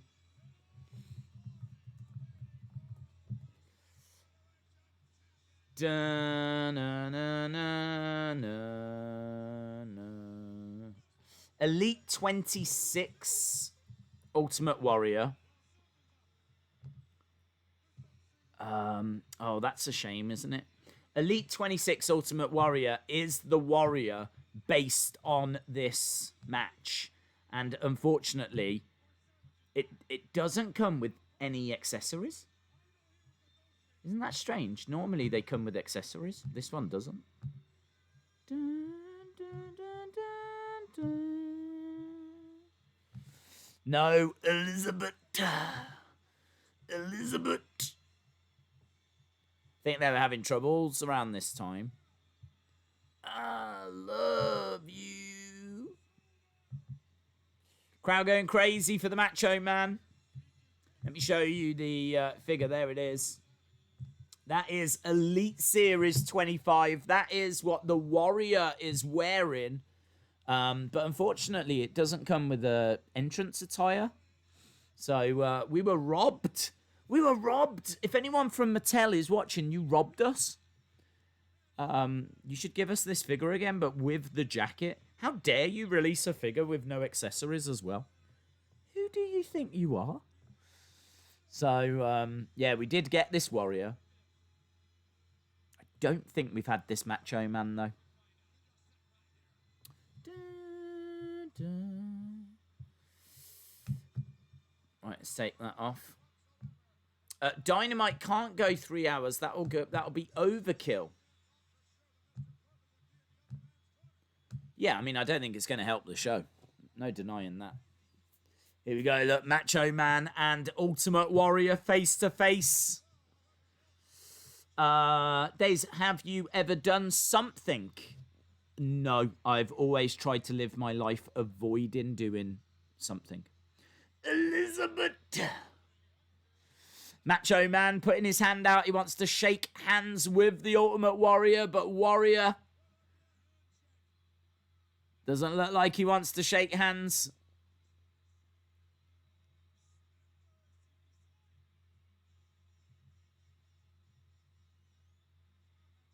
Yeah, Savage has got his hands out. The Warrior looking around at the crowd.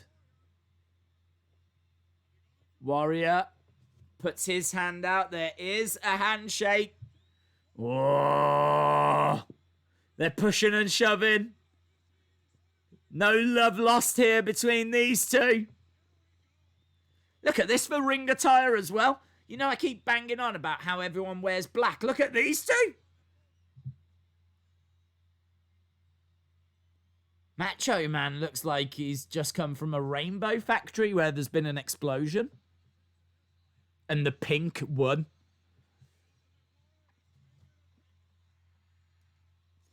Elizabeth, Linda. Days, I really want that Talk Less, Clay More t-shirt. That's cool. Who's your favourite face-painted and masked superstar? That's a good question. We'll throw that to the chat, actually. I like to throw ones out that people can have fun with. So, who's your favourite masked superstar? Who is your favourite face-painted superstar?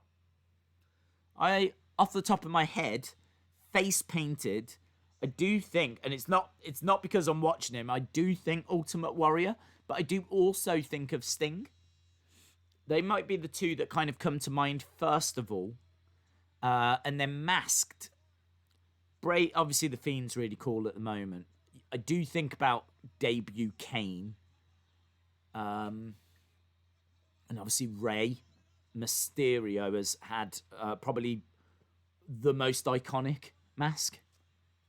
You've got to say like Lucha Libre, haven't you? Really, you got to be thinking about what they do down in Mexico, because those masks are iconic, like El Santo, Blue Demon. But maybe Ray's right up there with them. Jushin as well, Jushin Thunder Liger.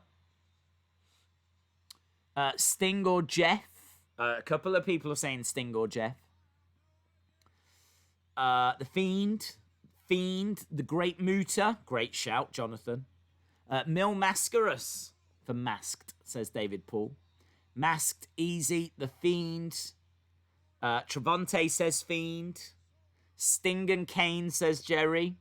I feel like that's going to get a lot of votes. Yeah, and The Fiend will get a lot of votes as well. Rhea Ripley's boyfriend. Future Compilation says Masked Superstar, The Fiend, face painted, Ultimate Warrior. David says maybe Surfer Sting or Crow Sting, or Blonde Sting, sorry. Great Muta or Kabuki, and I forgot about Liger. This is random, but favourite Disney movie? That is random. I always liked, I don't know if it's my favourite, but I always liked Emperor's New Groove. It was kind of like a lost classic, that. Ryan says, Crow Sting for me. Dylan, shout out to you, my friend. You ended up subbing to me. Thanks for all the good content quality videos. No worries, man. Thank you for joining us. Days, could I count Taker because he had a mask? Depends if you liked him when he had the mask.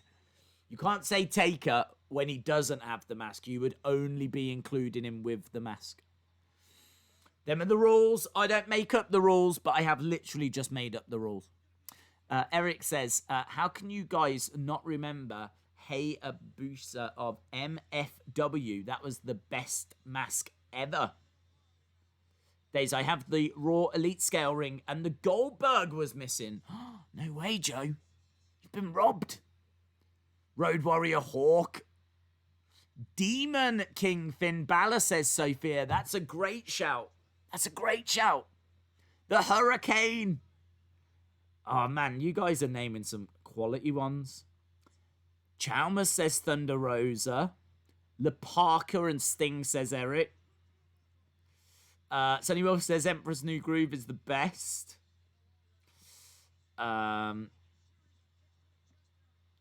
Willow versus Fiend. Kicks coming in by Ultimate Warrior.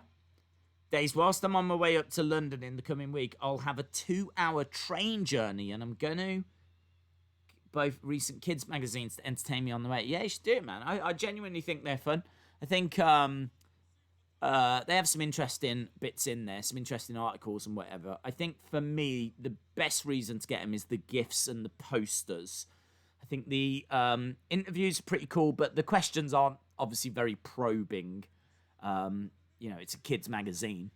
But they can ask some fun stuff, some interesting stuff. You can find out some interesting stuff. So, yeah, I like it. I was actually just having a flick through. I've got it right here. So I was just having a little look through it. So, yeah, you can get some good stuff. Kofi Kingston, the history of Kofi Kingston. Anyway, let's not get distracted. Ultimate Warrior on the outside. This is quite a long Warrior match. Oh, do you know what we've not done? We've not had a look at the Dave Meltzer scores, have we? I've not got high hopes, in all fairness. Dave Meltzer, star ratings. SummerSlam 92. I can't believe we've got this far without even looking. Wow. Okay, I'm actually very surprised. I'll tell you why in a second. Macho Man climbing up top. Macho Man. Double axe handle comes crashing down onto the Warrior. Goes for the pin. And shoulder up by the Warrior. Reason why I'm surprised. Let's go through these star ratings. Legion of Doom, Money Inc. 2.25 stars. I feel like that's about fair. Macho Man going up again, looking for another double axe handle. No, crossbody this time. Gets caught by the Warrior. So Warrior has got Macho just parading him around. Nice. Backbreaker. Going for the cover. 2. Kick out by Macho. So I think that's fair. Nails versus Virgil. 0.5 stars. Rick Martell versus Shawn Michaels. 0.5 stars. Natural Disasters versus Beverly Brothers. 1 star. Crush versus Repo Man. 0.25 stars. This is awful. That must be one of the worst 4 matches on any pay-per-view. 0.5, 0.5, 1 star, and then 0.25. That is atrocious. Things do pick up a little bit, though, because this match right now gets 4 stars. 4 stars. But do you want to know something extra exciting? Do you want to know something mouth-watering? The next match, Undertaker versus Kamala, according to Dave Meltzer, gets -1 star. We're going to -star territory. We're going to -star territory. He's actually taken a star away from WWE. He's not giving them any stars. He's taking one away from them. So we are sneaking our way to a very exciting place. We're going to -star town. Warrior looking for another back. Oh, no. Slams him down. I thought he was going for another backbreaker. Days, what about the demon from WCW that looked like Gene Simmons? Yeah. You could include that if you wanted to. How much are the kids' magazines? I think they're about $4.99. I think they're about £5. They come out every 5 weeks. Days, what do you think is the best Warrior Elite? Or is it the Ultimate Edition? Yeah, Ultimate Edition. I really like the Hall of Champions Ultimate Warrior. Swing and net breaker. Hall of Champions Warrior, I think, is very good, but I don't think anything beats that Ultimate Edition. Savage holding his lower back, crawling over to the Warrior, going for the pin. Shoulder up by the Warrior. I mean, we've been doing a lot of chatting during this stream, and I do apologise to anyone watching this that wanted us to maybe commentate on the matches a little bit closer. But in fairness, they haven't been great. They haven't been great. There's not been much to commentate or really talk about. And that's been reflected in Dave Meltzer's star ratings. But this, 4 stars, let's give this some attention. Days, what match any SummerSlam would be a cinematic match? I don't know, dude. I won't really do any. I think cinematic matches are cool and they've got a place, but I think we've seen that they can be very hit and miss as well. Very, very hit and miss.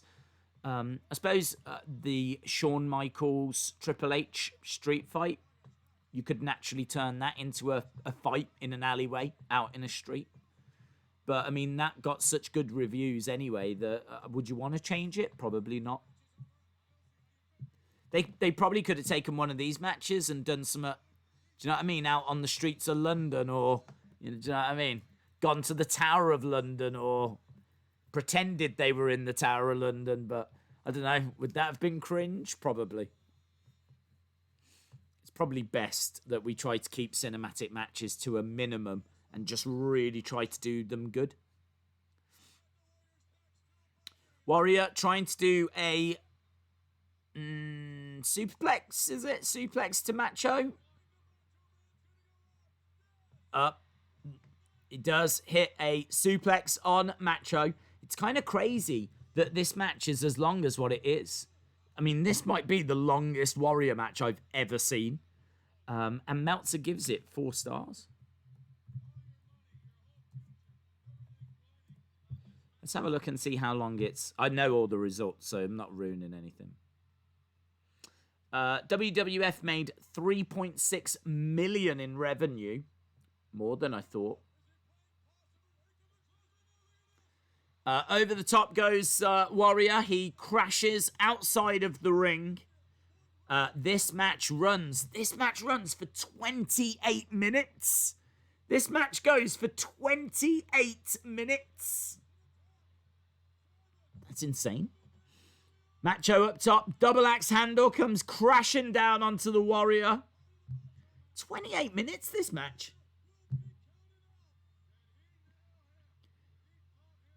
This show very much is built around this and built around Bret Hart, British Bulldog. Big right hand. They're on the outside of the ring right now, the Macho Man and the Ultimate Warrior. Face first into those ring steps. Heather says, Randy's double axe handle off the top.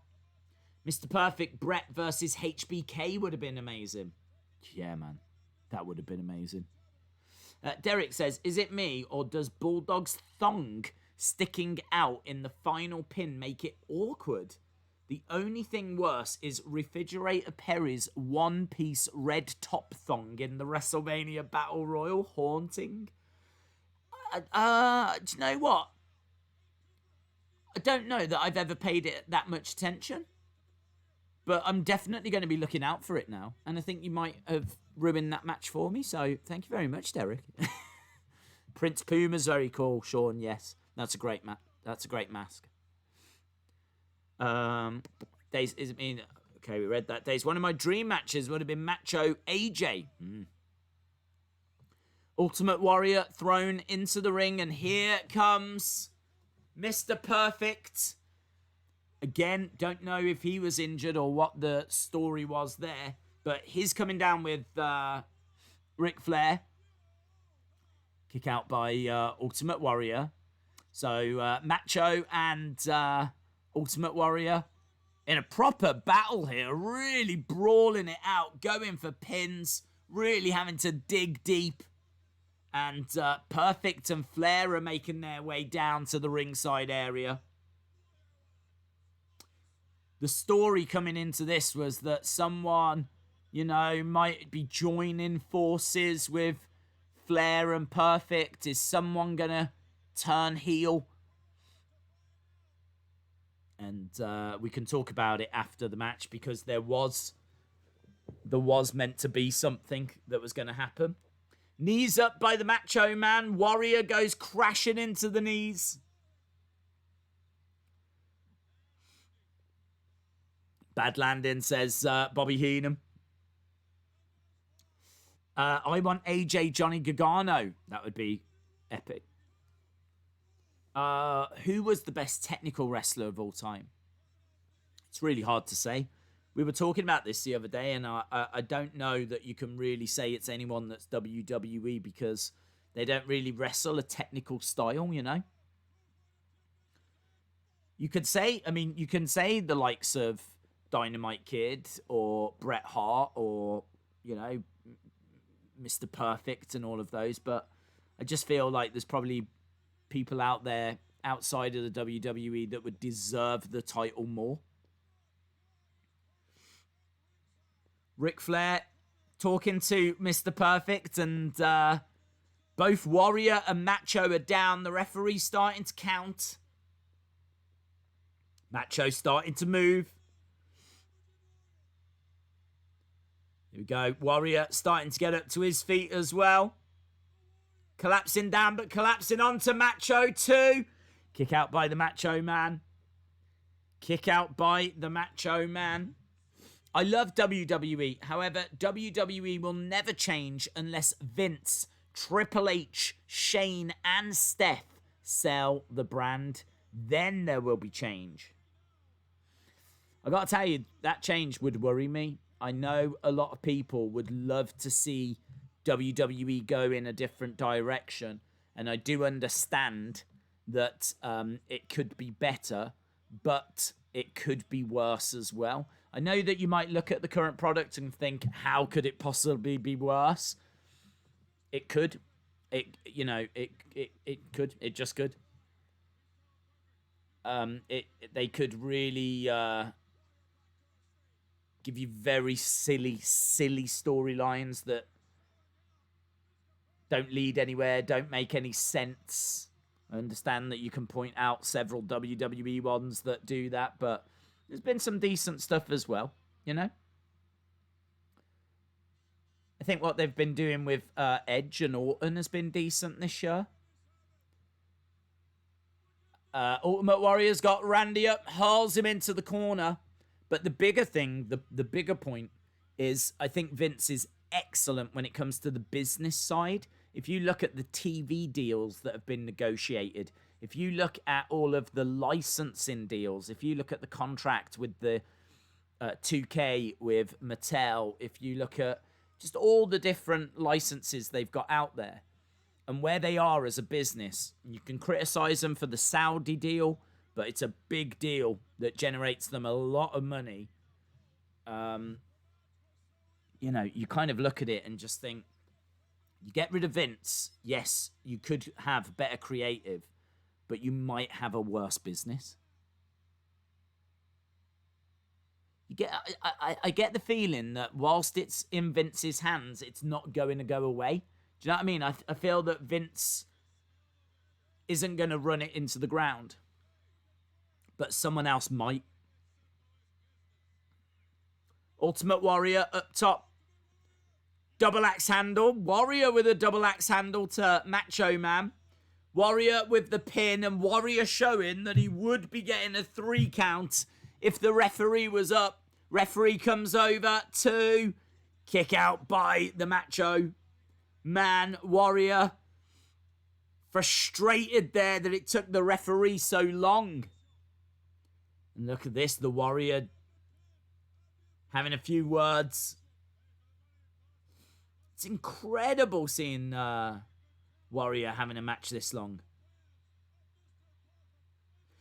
Out of interest, how long was his match against Hogan at WrestleMania 6?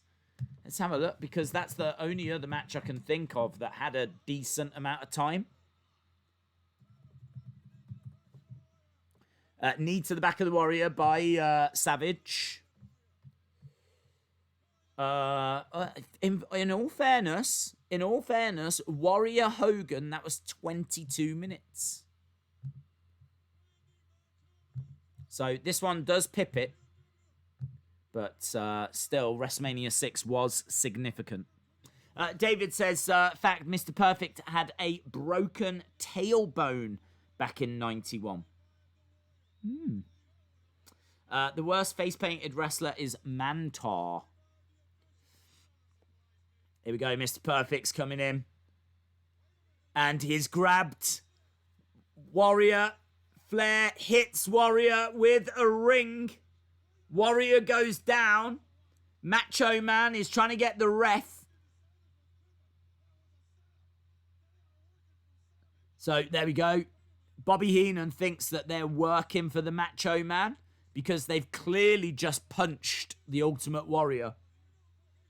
And as we said, one of these, it was teased that one of these was working with Flair and Perfect at the time. Here we go. Savage scoop slam to the Warrior. Warrior goes down. Macho Man looking to go to the outside to deliver that classic Macho Man elbow. He's up top. Warrior is knocked out cold, seemingly. Savage up top. Elbow. Connects. Here we go. 1. Come on, ref. The official. 1. 2. Oh, kick out by Warrior. That's a good spot. That's a good spot. Perfect saying a few things to Ric Flair. Days, you're inches away from hitting 200,000. Yeah, it's crazy, man. Thank you to everyone that's joined. Appreciate the support. We are sneaking our way to 200,000. Double axe handle by Macho Man. Ric Flair, I think, has he grabbed a chair? Or, yeah, he's got a chair. Warrior trying to climb up the ropes. Trying to get that power from all the Warrior fans that are out there. You don't see this anymore either, do you? You don't see someone like kind of coming back like this. I think, does Big E do it a little bit? I think Big E might do it. I think he could get away with it. Big right hand by Warrior. Warrior going against the ropes. Clothesline. Down goes the Macho Man. Clothesline again by the Warrior. Clothesline again. Shaking off the ropes. Here we go. He's going to look for that shoulder tackle. Against the ropes. There it is. Crowd, man. How are the crowd not tired? They've just been cheering and shouting. It's just constant noise throughout the show. There's no moment where it's like stone silence. It's just constant cheering and shouting. I mean, in fairness, there's 80,000 people there, so I suppose a good chunk of them can take a break. A good chunk of them can have a rest, whilst the other are cheering, and then they have a rest, whilst the other ones then come back. Warrior has got Macho up. He's looking for a gorilla press. Drops him down. Perfect tries to grab the leg. Ric Flair with a chair strike right across the back, and Warrior goes down. So another little indication that Warrior might be working with Mr. Perfect and Ric Flair.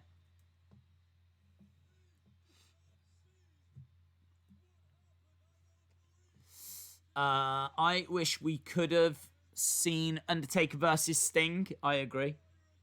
Days, would you like Roman Goldberg for a passing of the torch? No, I don't think there's any torch that needs to be passed from Goldberg. I just very much think he's done. Goldberg to me is someone that comes in to maybe add a little bit of star power, but honestly, I don't even know if that works. I don't know if he brings ratings with him.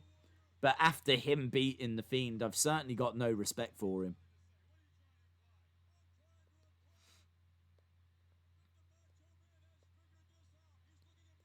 Yeah, Macho is looking. He's kicking out at Mr. Perfect. He's making it very clear that he has not joined Ric Flair and Mr. Perfect.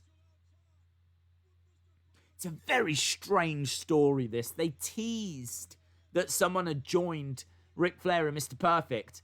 It looked like it was the Macho Man that had, and then it turns out he hasn't. It turns out no one has joined him. Here we go, Macho on top. He is having second thoughts. He turns his attention to Ric Flair, but Ric Flair hits him with the chair. Macho Man had an opportunity there to take advantage of the Ultimate Warrior, and he didn't do it. Instead, he jumps outside and tries to go after Ric Flair, but Ric Flair hits him with the chair. And the ref's counted. So, Ultimate Warrior wins, but he wins by count out. So, the title cannot change hands. I remember hating that finish as a kid. I hated it. I hated it. I wanted Warrior to win. I really wanted the Ultimate Warrior to win that. So they're beating up on the Macho Man. Days, I like your background with Bret Hart. It's a nice picture, actually. One that I hadn't seen. But I just wanted a really, like, the sharpest image I could find for SummerSlam 92. A lot of them are awful quality pictures. But this was the best one I could find, so I put it behind. I thought it looked cool. So, glad you liked it. Ultimate Warrior grabbing the chair from Ric Flair, stopping him from hitting Macho Man, and he's chasing Ric Flair all the way to the back. So Warrior is chasing Flair and Perfect. I think he throws the chair at them.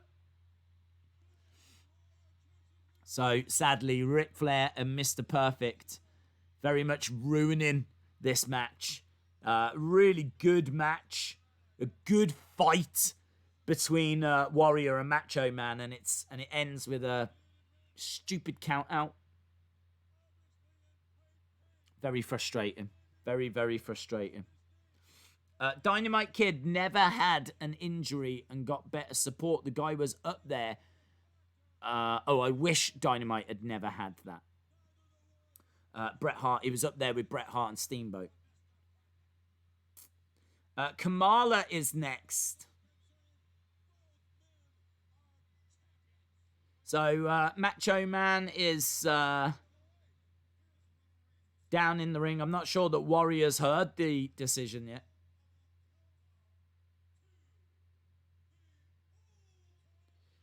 So, big cheer from the crowd, but obviously the title doesn't change hands. Crowd are excited, though. Hey, there's a Stars and Stripes flag being waved in the crowd as well. It's cool.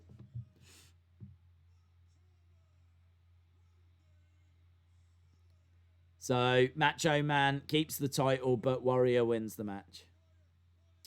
Yeah, it is Kamala next. Austin 316, I'm good, thank you. Ooh. Warrior snatching that Winged Eagle championship belt.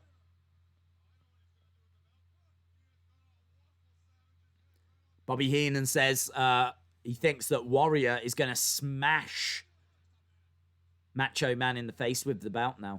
I've got something to say. I'll save it.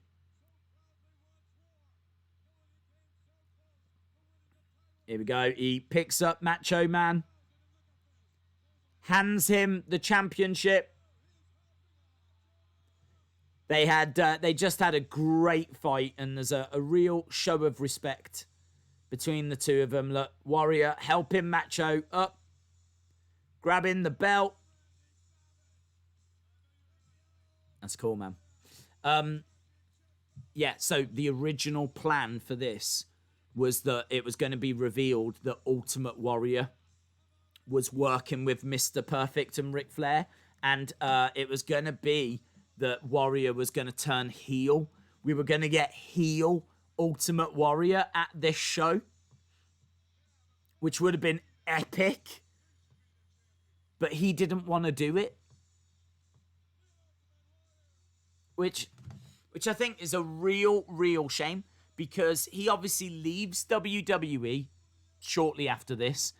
Warrior is not at Survivor Series. He was going to be Macho Man's partner, because obviously now there's a real respect between them, and they formed the tag team, the Mega Maniacs. And so they were meant to have a match against Ric Flair and Mr. Perfect at Survivor Series. It never happens. Warrior ends up leaving. But how cool would it have been if he had turned heel? That could have been a very interesting, very interesting story.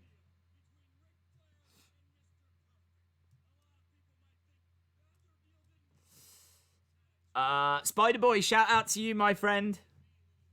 Thank you for joining us. We are not too far away from wrapping up ourselves, actually. We've got about 50 minutes to go.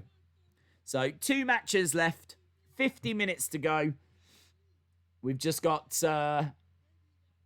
Ric Flair and Mr. Perfect backstage.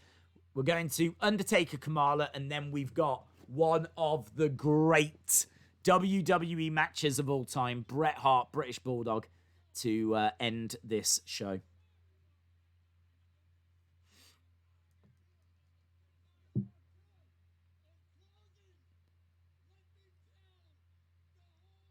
Let me tell the whole world. Savage. That belt is coming back to me. It's really weird what happens, actually, because I think he does beat Savage for the belt on like a house show or something. And then Bret beats Rick on a house show. So by the time we get to Survivor Series, Bret is the champion. It's really strange. It's really strange.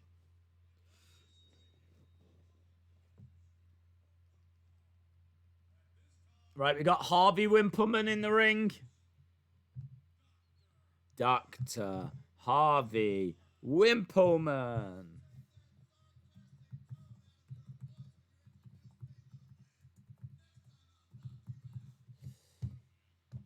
Love it. Here we go.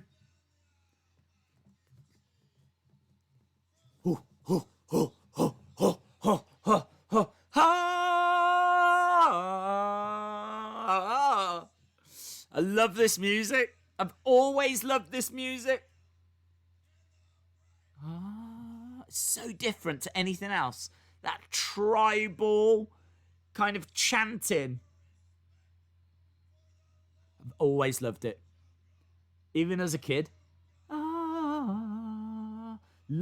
That's one of the best masks. I don't know if it counts because he doesn't obviously wear it when he wrestles, but what a great mask. I love this gimmick. I love it. The fact that he's so dangerous that he needs a handler. So good.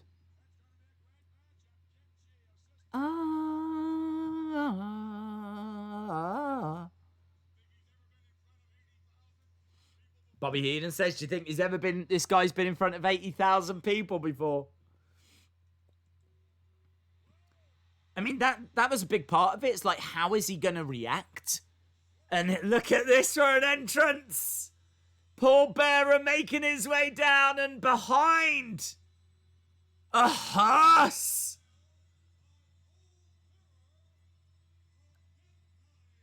A London, well, I presume London. A British hearse driving the Undertaker down to the ring. There's a casket in the back as well. I hope he didn't hijack someone's actual funeral. Could you imagine if there's a proper dead body in the back and the Undertaker was like, can you take me to the ring first? And Kamala was deathly afraid of caskets and coffins. I always wondered why they called them hamburgers when there's no ham on it. I did see the answer to that. I can't remember what it was. That's something that I have definitely seen answered, but I can't recall. This is a really cool entrance, man. What I don't understand as well is there's nowhere to... Look at them two. Look at them two dressed as The Undertaker. Oh, man, I bet they were fun in the pub. Just sat in the corner.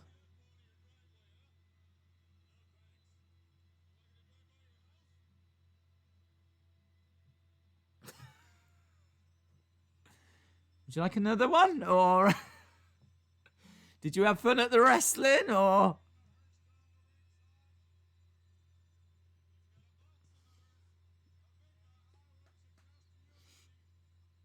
That's very cool. Look at Kamala. He's worried. He's worried. Harvey Wimpleman and Kimchi are having to try and calm him down. And you know when Kamala gets worried, he starts doing the extra slaps. Woo! I do the same. When I see a rat out, if I'm out in the street and I see a rat.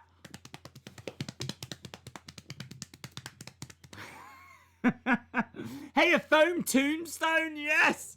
Yes, yes, yes! I wonder if them two Undertakers that were in the crowd bought one of them.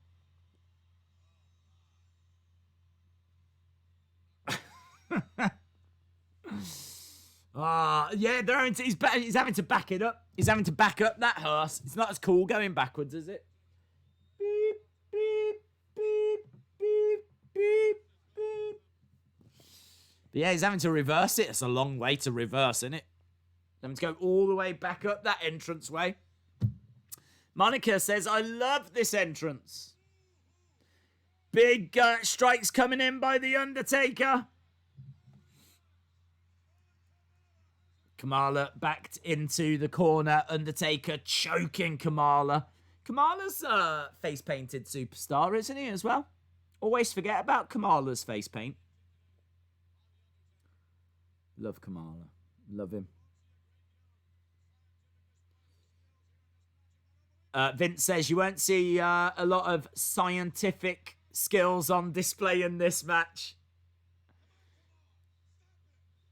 Big strikes coming in. The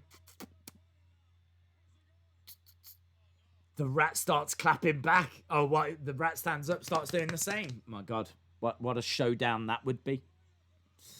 Hamburgers originated in the city of Hamburg. Ah, there we go. Shout out to Hamburg. More strikes to the throat, working on the arm. Undertaker going old school, or as it was known back then, school. Undertaker's going school. Right now, Undertaker is going school. Trying to walk on the top ropes, but Kamala actually falls down and Undertaker falls off the top. Chops coming in by Kamala. Don't forget Dave Meltzer gives this -1. So don't expect anything classic here. Undertaker's got Kimchi and Harvey Wimpleman. Chops coming in by Kamala. How did we get away with the Kamala gimmick 30 years ago? Oh, I like the gimmick. I know people say that it's got like racist kind of undertones to it, but I really don't see it that way. I don't. Maybe I'm wrong, but I see it as like just a tribesman. I think I don't know. I think it could have worked if Kamala was a white guy as well. I think it's just a tribesman. It's just someone that's cut off from society, you know? Someone that's kind of lived their life away from the modern world.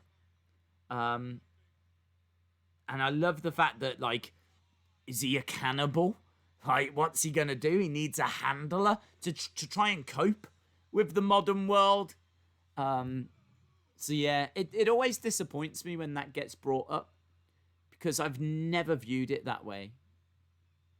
And I really like the character, genuinely. He had some big feuds, actually. He's had matches against Andre the Giant. I'm sure there was a cage match that was like Andre the Giant, Kamala. And obviously this was a decent feud he has here against Undertaker. Kimchi jumps in and strikes Undertaker in the midsection, and that's the end of that. I mean, there is literally nothing to this match. The best part of this match is the entrance. No denying. Kick by Kamala. Big chop by Kamala as well.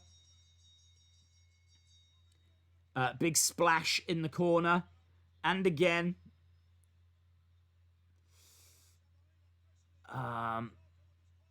He's offensive to belly slappers.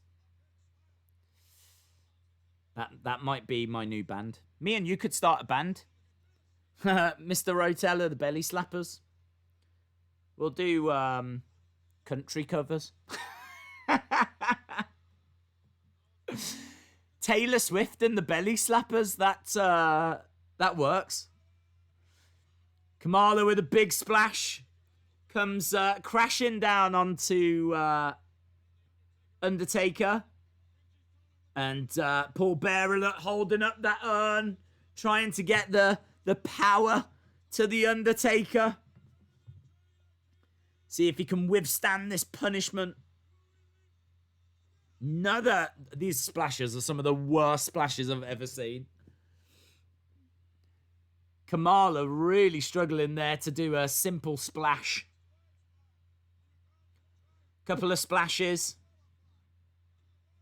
And there we go. Look, Undertaker sits up. Look at the face on Kamala. Look at the face on Kamala. Can't believe it. He just splashed the Undertaker twice and the Undertaker's got up. He was so good. His facial expressions are so good. He was so good as that character. There's no one else that you would want as Kamala. His facial expressions, the way he carried himself. He was so good as that gimmick. Yeah, he keeps looking like he's put his hand on his head and he can't believe it. And at Survivor Series, we would get Kamala against Undertaker in a coffin match. And Kamala is so scared. It's a lot of fun.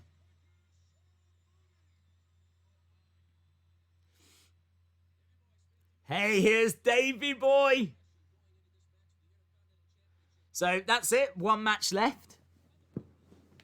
One match left. Jerry says, this stream has been strange talking about rats and belly slapping.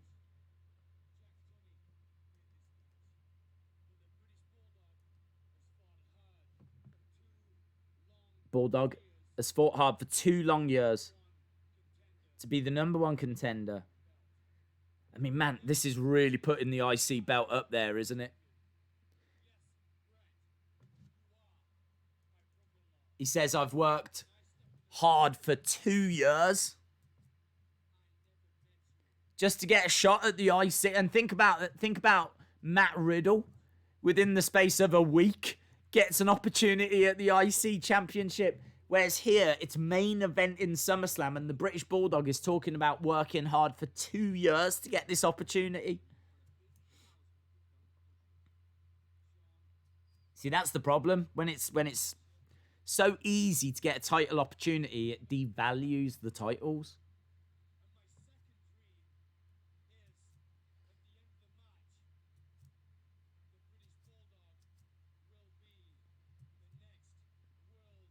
The British Bulldog will be the next Intercontinental champion, whether he wants to or not. Here's Bret the Hitman Hart.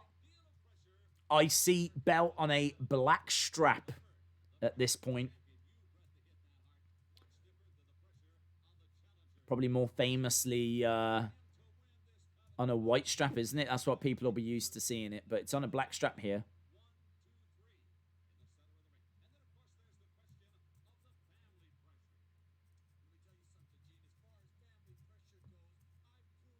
This is cool because these are obviously brother-in-laws. So they've got that family connection.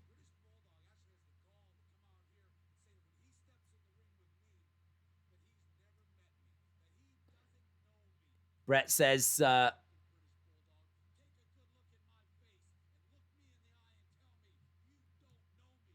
look at my face and tell me that you don't know me. I was the one that introduced you to Diana.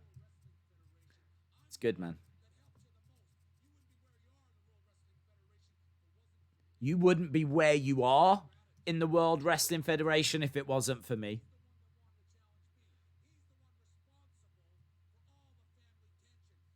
He's the one responsible for the family tension.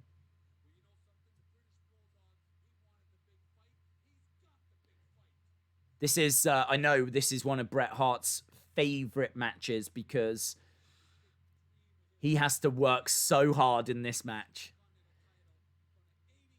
Bulldog just hasn't got the cardio. He's blowing up. He's forgetting spots. He's an absolute mess. Bret puts the match together, actually comes up with all the different... There's a famous story, right? This is true. There's a famous story where during this match, he's lying in the ring and he manages to get the sharpshooter on by lying in the ring. I think he manages to grab Bulldog's legs and tie him up. And the idea for that came during the middle of the night. He actually woke his wife up and said, can I try something on you? And Bret Hart actually did that move on his wife. They were both lying there and he managed to get the sharpshooter on with them both lying down. How amazing is that? Like, the amount of work that Bret put into this match is staggering. It had a lot of elements that were pre-planned, very similar to the Macho Man Randy Savage. Randy Savage, Ricky Steamboat, WrestleMania 3. This wasn't as scripted, but it had a lot of scripted elements. And Bulldog just couldn't remember most of them. And so Bret has to carry him through, and the match is amazing. And here's Rowdy Roddy Piper. We hadn't seen Roddy Piper in a while.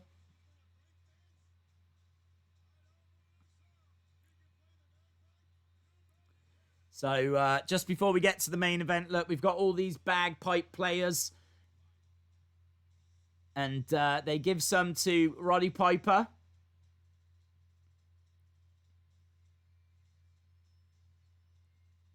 And there we go, Roddy Piper playing the bagpipes.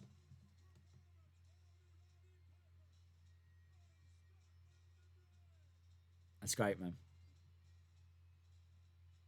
Roddy Piper looks awesome here as well, doesn't he? Looks really healthy.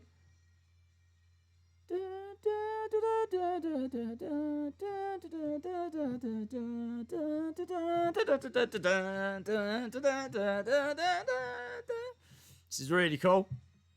I wish the Intercontinental title was valued as much today as it was then, says Butterspark. I'm pretty sure Daze is doing his dream job right now.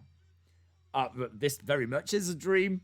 Watching Roddy Piper playing the bagpipes whilst chatting with you guys about wrestling. Yes, amazing. Have you ever seen a rat slapping its belly? No, I have not, unfortunately. No, I don't want to either. I would say it's a dream, but I don't want to be anywhere near a rat. Didn't Undertaker face Ultimate Warrior in a body bag match at a pay-per-view? No, not that I can remember. He definitely faced him on a house show that was on a video. It got put onto one of those Coliseum home videos.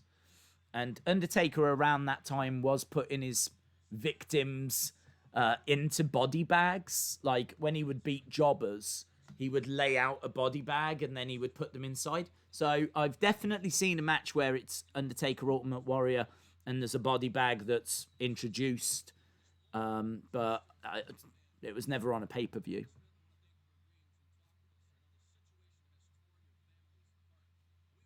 But it's out there. You can see that match. We've got Diana looking very concerned. Diana saying this is going to be difficult because she is Bret Hart's sister, but she's also the wife of the British Bulldog.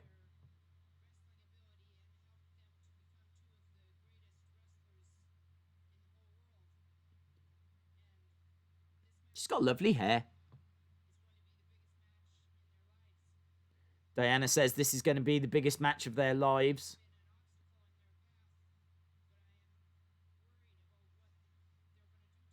I'm worried about what they'll do to each other. She plays quite a big part in this. Like they constantly cut to her, and you can see her getting being concerned, as you would imagine.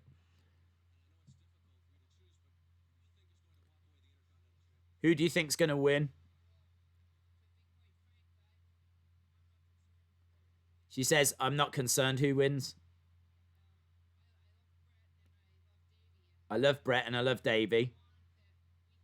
It's really good. The backstory to this match is great.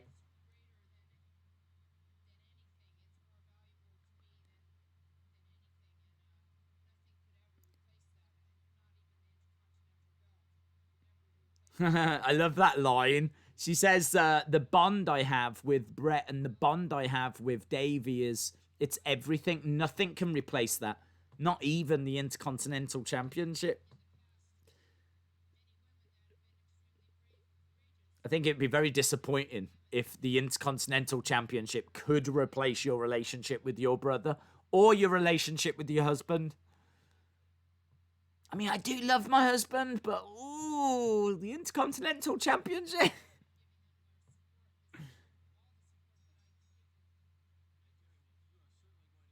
She gets cut off a little bit there, but the bell has been rung. Right, it's time. The final match of the show. One of the great matches from WWE in the 90s. Bret, Hitman Hart. And here's Lennox Lewis, who's helping the Bulldog come down to the ring, carrying the Union flag. Are you ready to see the Bulldog's white thong on that final pin? It ruins it for all. Diana married a thonged man, whether she likes it or not.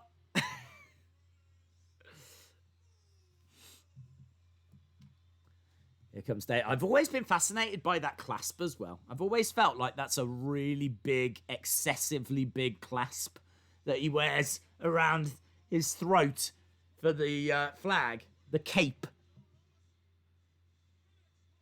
See, I don't feel like it needs to be that big, that clasp. It's always something I've always thought as a kid. Why did it need to be that big? Like, couldn't it have just been a little... Do you know what I mean? Like, there is no way that cape's coming off if he doesn't want it to. Dun, dun, dun, dun, dun. Lots of Bulldog signs in the crowd. And there's Lennox Lewis.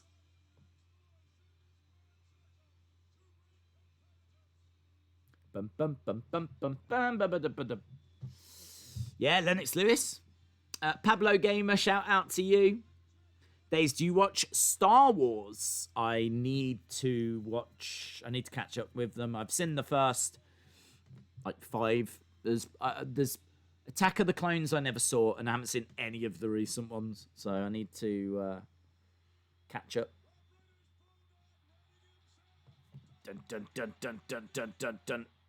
Here comes Bret. He's got, obviously, his pink tights, black jacket, black leather jacket. Bret, the crowd respect Bret. The crowd loved Bret. Bret was always popular in the UK. In fact, he said that. He always got great responses from Europe, Germany, UK. Loved Bret Hart. But obviously, he's got to know he's coming in here as he's not going to be the firm favourite in this one. But he was still getting a really good response. There's Diana. Shout out to you, John. Who remembers when Danny Davis was in a tag team with the Harts at WrestleMania 3? Yes. Yes, you are right.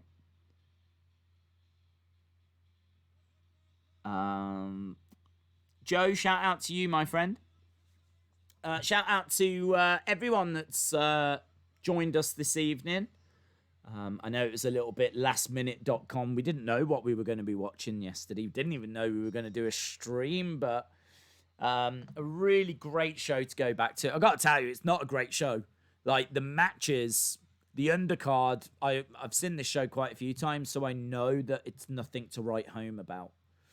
I know that it's built on Macho Man Ultimate Warrior, which, in all fairness, has got a really rubbish ending because Ric Flair gets involved. This match is what it's about. When you talk about SummerSlam 92, this is it. This is it. This is the match. No doubt about that.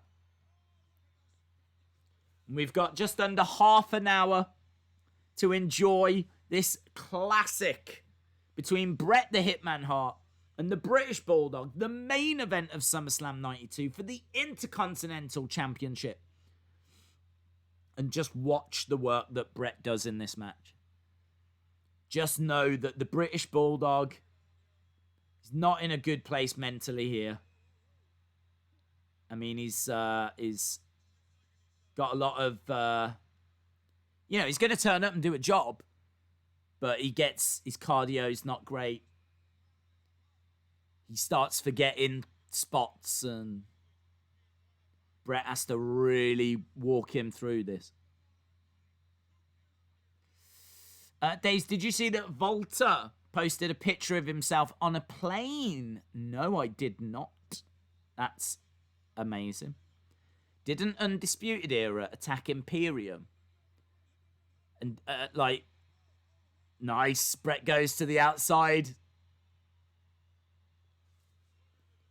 Good shoulder tackle there by the British Bulldog. Bret goes flying out the ring. And Bret just taking a moment, not rushing anything. Jumps up onto the edge of the ring, steps inside. So, crowd, as you can imagine, right up for this one. Trying to lock up. British Bulldog steps back, but they do lock up. Nice. Head scissor, kick out. Snapmare.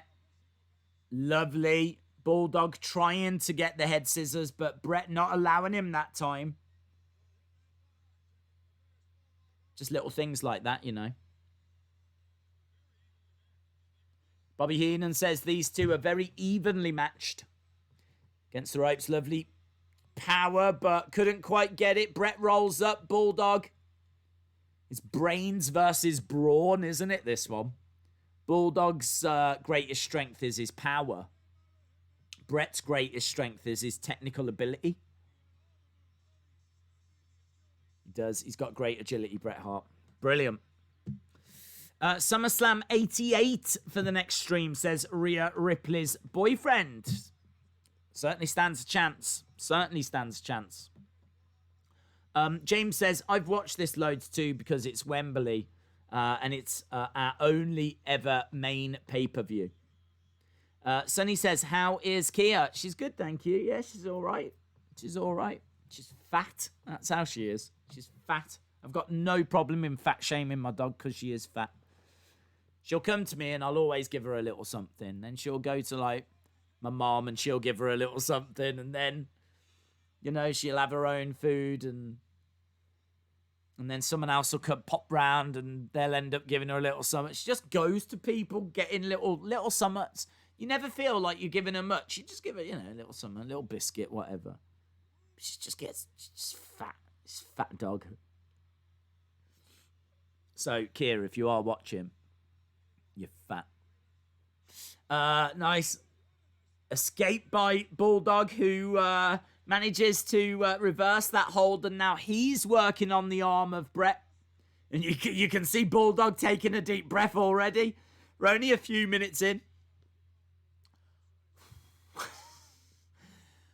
We've got to go half an hour.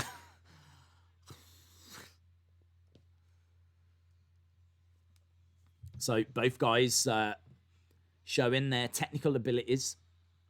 Against the ropes goes Bulldog, over the top. Catches Bret. Slingshots him into the corner. Good work by Bulldog, who looks out to the crowd. Such a shame that Dave is not with us anymore. I honestly don't know what he would have done. Do you know what I mean? If he was still around. I mean, obviously he would have been more involved with WWE, but just imagine, like, every time they came over to the UK, they could have had Davey coming out. They could have had him doing, like, some general... Davey could have been the general manager of NXT UK. He could have massively helped NXT UK. Massively helped NXT UK. But you would have known that he would have been involved quite heavily with things. I'm not saying that he would have been, like, there all the time, like Triple H and Shawn are, but he's someone that you can just bring in, you know, when you need to.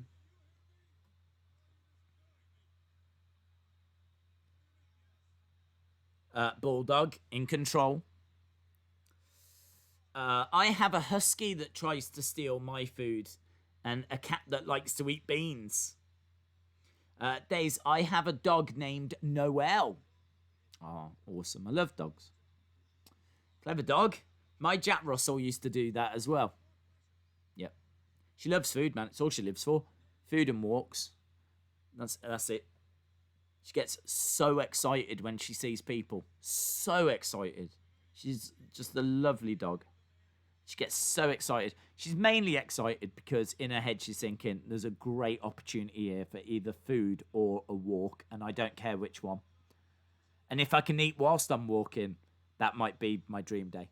So, yeah, whenever she sees anyone, it's like, is it food?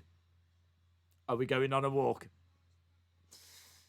Against the ropes goes Bulldog. Knee to the midsection by Bret.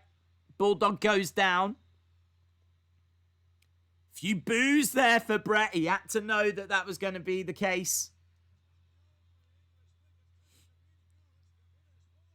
There we go. Stomped to the midsection by Bret Hart. So quite a slow start to this match, but something that's definitely holding the crowd. I mean, you can have slow starts like this when you've got a strong story and the crowd are this invested. Like, it's absolutely fine. The crowd are willing the British Bulldog to, you know what I mean, find a way through. And with Bulldog's cardio not where it, you know, needed to be, this is the smart way to do this match. Keep it slow-paced and just kind of build it as the match goes on. Elbow to the midsection. And again, Bulldog against the ropes. Back elbow by Bret. British Bulldog has a flag bearer. Yes. Yes. Daze, did you see the Dark Side of the Ring series? I saw some of them. I've not seen all of them. I've not seen some of the recent series. I've seen all of the first, and I'd say I've seen most of the second. I do think they're very good. I do think they're very good. There's a lot that are... What I think's good is how deep they go into it. So a lot of these stories are things that we've all heard. I mean, they're famous, like Owen Hart's passing and stuff like this, but there's definitely things in that Owen Hart one that I learned. I didn't realise about the clip, about how it was only made to hold about 6 pounds. And just how negligent that company were with him. Not WWE, that's debatable. But the company that was actually brought in to oversee that, you know, whole thing. So yeah, I think it's fascinating. Fascinating. They do it very, very well. Daze, is it true SummerSlam this year is on a beach? That's not been confirmed yet. They are looking at a beach and they're looking at a boat and they're looking at a few different things. They're trying to find a way of getting a limited crowd as well. Was it someone earlier? I can't remember if it was someone earlier that mentioned it or if I read it, that they've been trying to see if they can get a crowd in some of the other states where the outbreak isn't as bad as Florida, but none of the states are interested. So, yeah, I don't know. I don't know what we're going to end up getting. Daze, do you think WWE will have better 2021 once fans come out and a vaccine is out? Yeah, I think...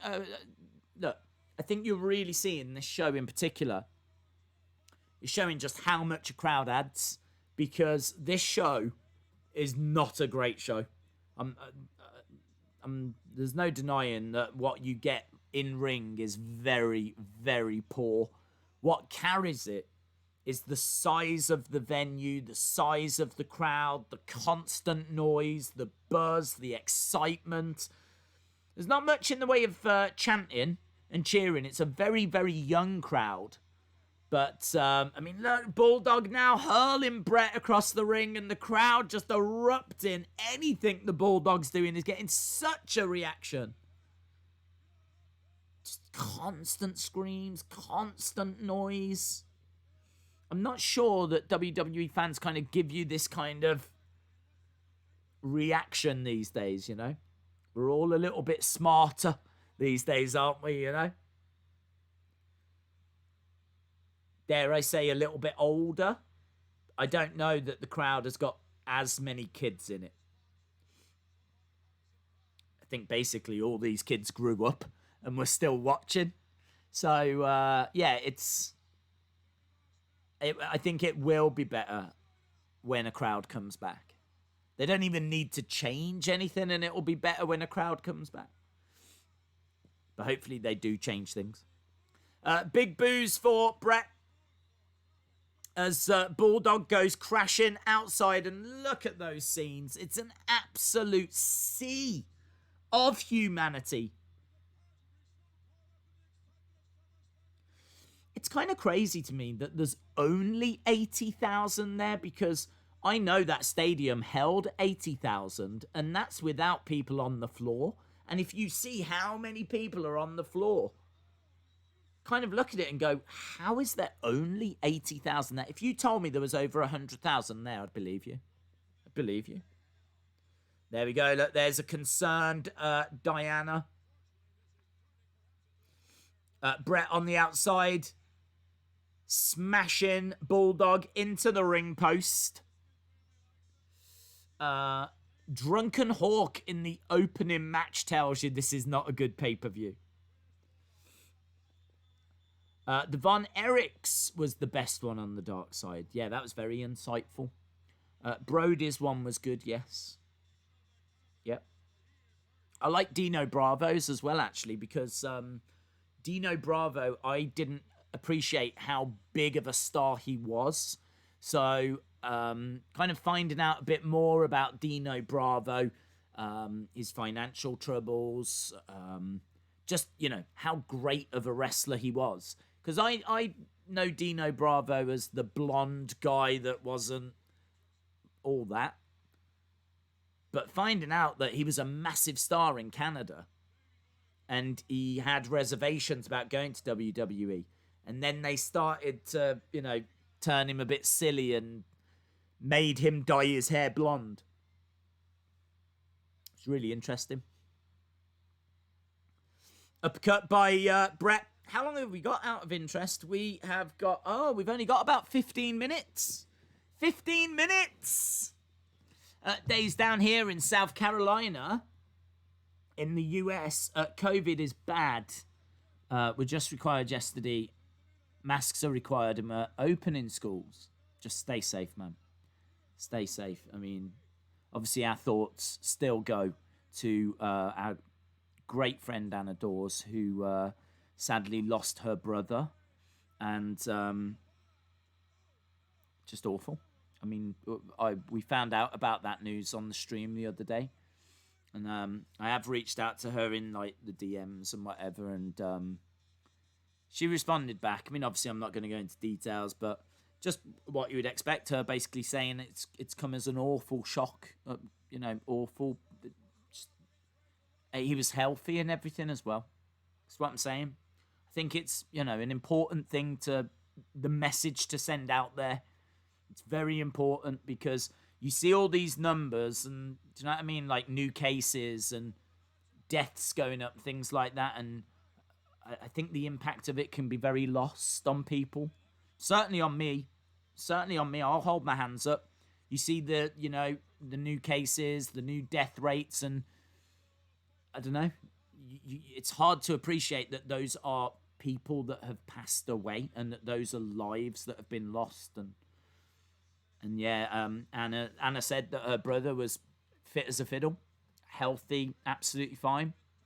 Caught this thing and, you know, deteriorated. The rate of deterioration was stunning. So just be safe, stay safe. Don't take this thing for granted. Don't think that if you catch it, then whatever. You just don't know. You just don't know. So yeah, absolutely our thoughts with her. Picture in picture, as we saw Diana still nervously watching this match, which has had that slow pace, but it's been very technical. It's been back and forth. Davey's been in control. Bret's been in control. Lovely elbow drop from the top. I can tell you that this match from Meltzer, unsurprisingly, the highest rated match on the show. 4.25 stars from Meltzer, baby. Diana shaking her head. She's got a lovely jacket. Every time I keep seeing her, I think she's got lovely hair. She's got a lovely jacket. That's what I think. Do I want that hair? Do I want that jacket? Yes, I do. Booze for Bret. James says, I've been out twice in 6 months. Dave in real life says, remember to wear a mask, wash your hands. It's super important. Big right hand by Bret. Snapmare still in control. Headlock on Davey. Bret actually, throughout this match, keeps talking there. Look, he's saying something to British Bulldog there. Think just telling him what's coming next. Letting him up. Big right hand. And again, Bulldog swing and a miss into a sleeper hold by Bret. He's trying to put Bulldog out. I mean, it's clever from Bret because you can't stand toe-to-toe with the Bulldog and match him for power. You're going to have to use holds. You're going to have to use sleeper holds and things like that to try and wear the Bulldog down. And the Bulldog fade in here, look. Bulldog on his hands and knees, trying to get over to the ropes, grabs the ropes. Hitman taking his time of letting go. God bless Anna and her family. Absolutely, yes. Absolutely. Bulldog up, kick coming in by Bret. I'm still not going out. Yeah, well, if you don't have to, don't do it. Another sleeper hold by Bret. Bulldog fade him. We're getting down to the final 10 minutes of the show. If ever a show was all about its main event, this is pretty much it. This show is a little bit like Mike Tyson, Evander Holyfield, because like everyone remembers like Mike Tyson biting Evander Holyfield's ear. Everyone remembers like that fight. It's one of the biggest fights in boxing history. Can anyone remember the undercard? Can anyone remember any matches underneath? No. And that's kind of like this, you know? It's kind of very similar to boxing. You have one massive main event and then you have some matches underneath, but by and large, no one ever remembers them. And that's this. No one remembers the matches underneath. Outside of maybe Macho Ultimate Warrior. But it's all about this main event. Bulldog driving Bret Hart back into the corner. Bulldog starting to get into it, but a big strike to the midsection by Bret Hart. Trading shots back and forth. Bulldog against the ropes, reverses. Bret against the ropes, he picks him up. Kind of tangles him up in the ropes.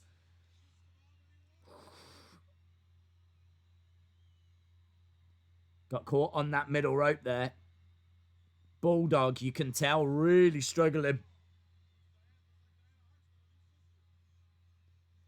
Looks like Diana Hart's got a new sister because Bret Hart just got tangled up in the ropes. Clothesline by the Bulldog. Bret Hart goes down. Another clothesline and Bret goes down. 1, 2. Kick out by Bret. DJ B Tazzy says, please be safe out there.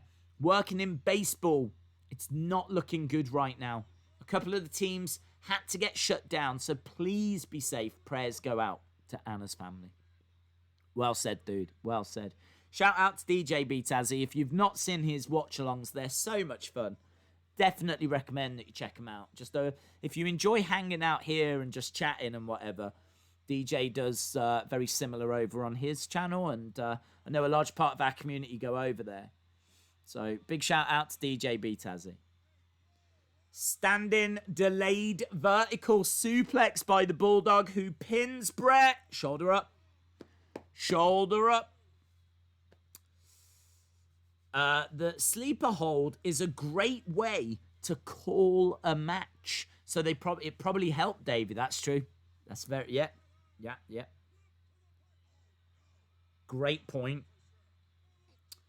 David Paul, He's been firing in some great points all throughout this show. Shout out to you, my friend. Bulldog hurling Bret into the corner. Bret doing his classic running into the turnbuckle spot. He's down. Bulldog doing a little bit of posing, getting the crowd fired up. Grabbing Bret by his singlet. Here we go. Bret coming up to his feet. Bulldog scooping up Bret. He's got him on his shoulder. He's going to look for that. Boom! Running power slam. 1, 2. Didn't hook the legs. Silly Bulldog. Silly Bulldog. And look at that. He's got his head in his hands. Running power slam. Couldn't get the job done. Bulldog's hair's starting to go fluffy. I love that spot. I love that moment. Bret Hart slumped against the ropes and Bulldog pushes him through the ropes and Bret just kind of collapsed through. I love that bit. I don't know why. It's just cool, man. Just shows how out of it Bret is. Bret, though, coming in. Nice German bridges. Kick out by Bulldog. So we've really gone up a gear now. We're not seeing those headlocks being traded back and forth and those rest holds. We're starting to see some big moves. We saw that running power slam and Bret into the corner. Lovely German suplex there by Bret. So we've kind of moved to a different part now in this match. Bret now looking for a big move of his own. Looking for a suplex, but can't quite get it. Bulldog has got Bret up, puts him up top. So Bret on that top turnbuckle. Bulldog going up top. He's going to try and suplex him off there. Big spot. Huge. There it is. It's a bit more like a snap suplex. He doesn't quite get the arc, if you will. It's kind of more snapped off the top like, but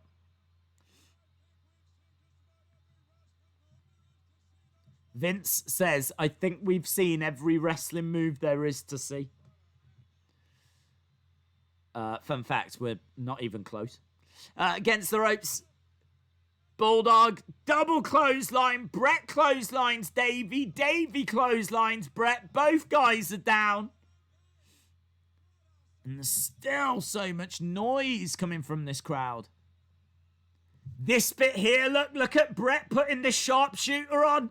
Look at this. Bret practiced that on his wife at 3 a.m. That's great. Look at that. He had that idea in the middle of the night. Both guys lying on the floor and Bret puts the sharpshooter onto Davey. Such an ingenious way of putting that move on. Look at that.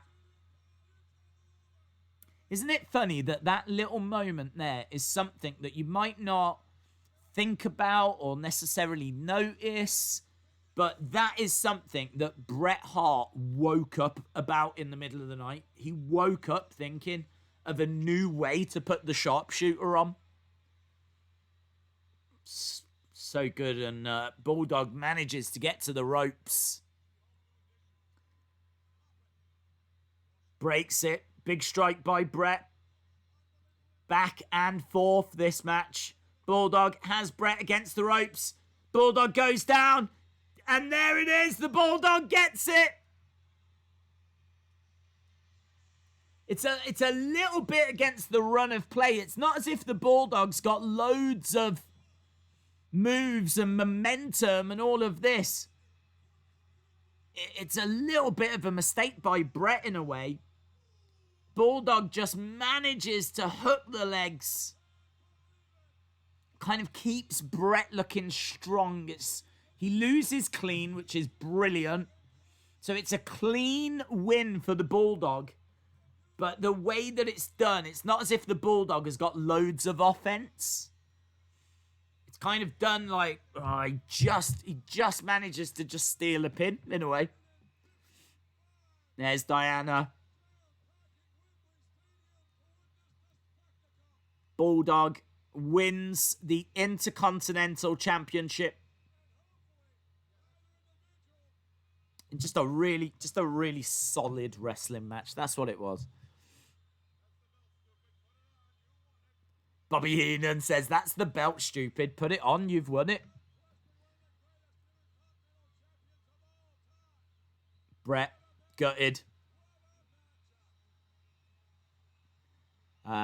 Bulldog not really celebrating. He's got a big smile on his face, but there's no gloating or celebrating here.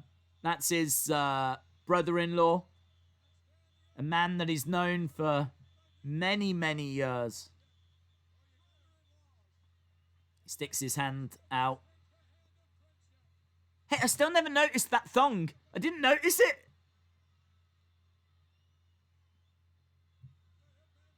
Bret Hart looking like he's going to walk away. Ryan Reynolds says, any international show should have an IC title match as the main event. Yeah, it'd be a nice callback.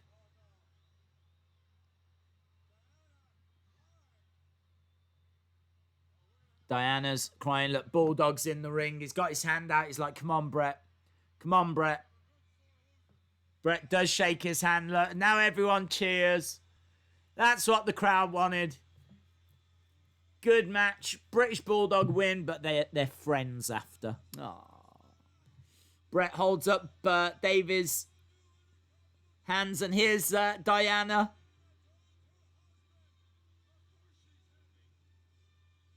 Dun dun dun dun dun dun dun dun. Diana and Bret. Bulldog is an awesome performer, says WWE Fan 14. Ryan Reynolds, by the way, thank you for the support, dude. Really appreciate it. Here we go. You got Bret in the middle. Diana, though, stands in between. She wants to hold up Davies' arm and Bret's arm.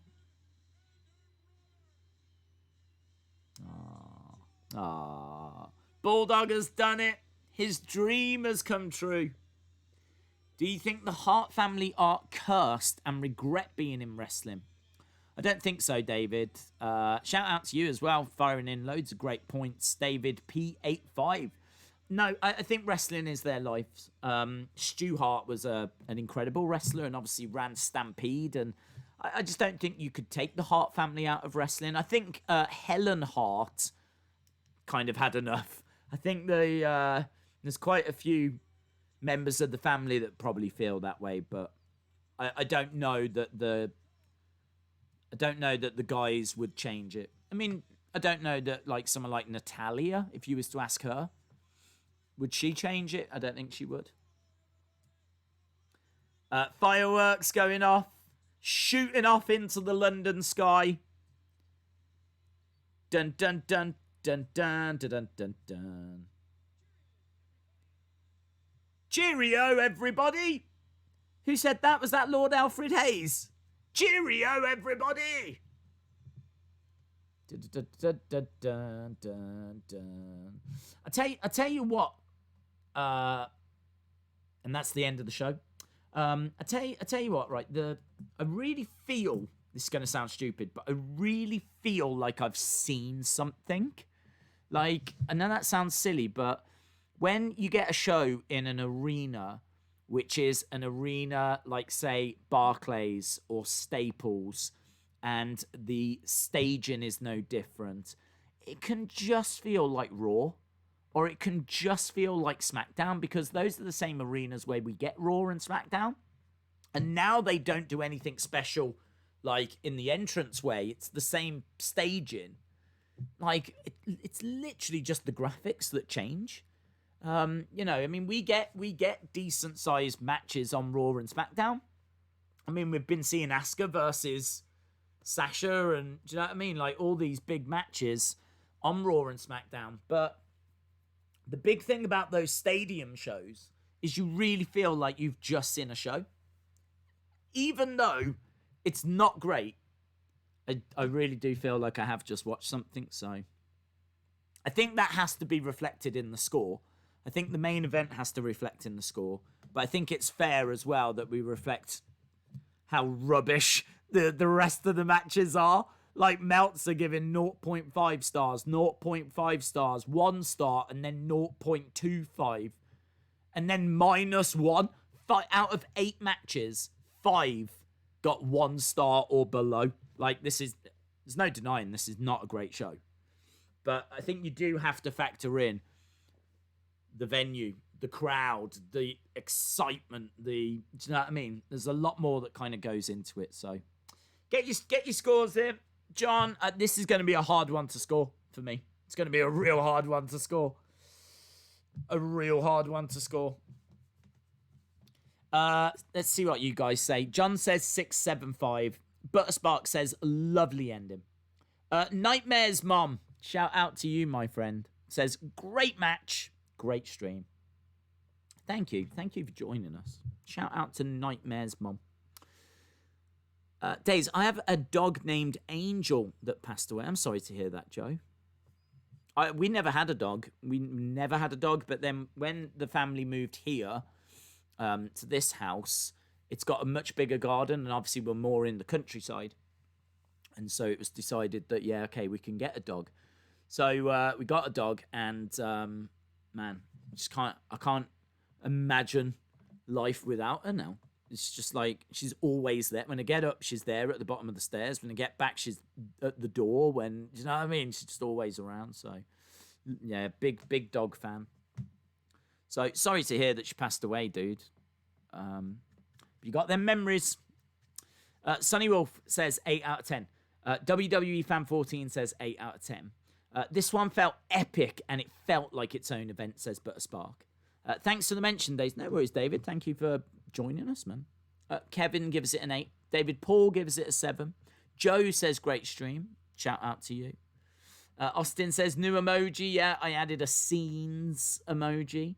I also changed a couple of the facial expressions. I need to do it to another of the other ones. We might have a hurricane by Monday. Wow. Texas Ranger fan gives it a 2. Oh, yeah, that's kind of what I was fearing. Future compilation 7.5. Giant haystacks out of 10, says Johnny Bates. Days, quarantine has really brought my family together. Okay, well, that's good. Dave in real life says how iconic was the old Wembley. Yeah, with it used to be known as the Twin Towers, the 2 towers, and you had the 2 towers yeah. I mean, the new Wembley's cool because it's got the big arch, which is kind of iconic. So, you know, if they want to come back, do it at the new Wembley. We'll welcome them. Brian, 6.66. Pablo Gamer says, great stream. DJB Tazzy says 6.98. I've seen worse. I love that main event, though. Joe says, your stream is a 5. That's all right. I'll take that. 8 out of 10, says Dave. Kevin gives it an 8. 3 dark matches add to my score.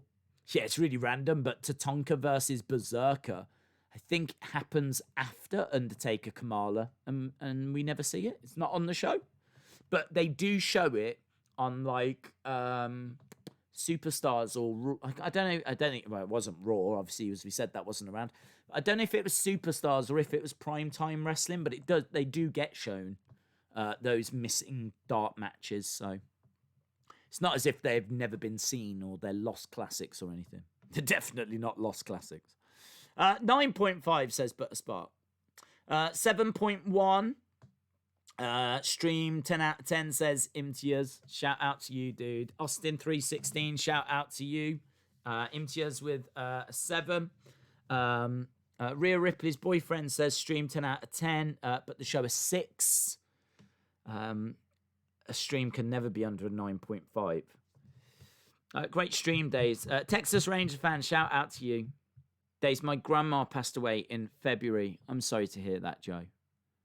That's difficult. I remember when I lost my grandparents as well. It's very, very difficult. There's a lot of hurt in the world, isn't there, at the moment? Let's try and score this show anyway. Man, so difficult. So difficult. I think that main event is regarded as one of the great matches in WWE history, and I don't think it's unfair to give it a couple of marks just for that. I think that the crowd deserve a mark as well. The setting and everything, I think it's got that big feel. I love Undertaker's entrance with the hearse. I'm a big fan of Kamala, and I loved... I mean, that Undertaker Kamala is one of the matches that got me into wrestling when they go to Survivor Series after this. So this is not a great match, but there's some great characters and great people that are on this. If you think that we have Warrior, Macho Man, Legion of Doom, Undertaker, Bret Hart, British Bulldog, there's quite natural disasters as well. Love natural disasters. So there's quite a lot of like legends that are on this card as well. So I gotta tell you, outside of those points, I would struggle to give this any more scores. So I'm gonna give it a 4.5.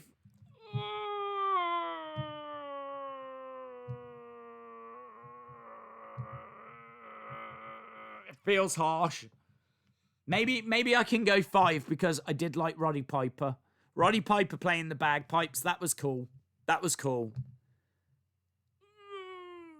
I feel like I've just betrayed everyone in the UK.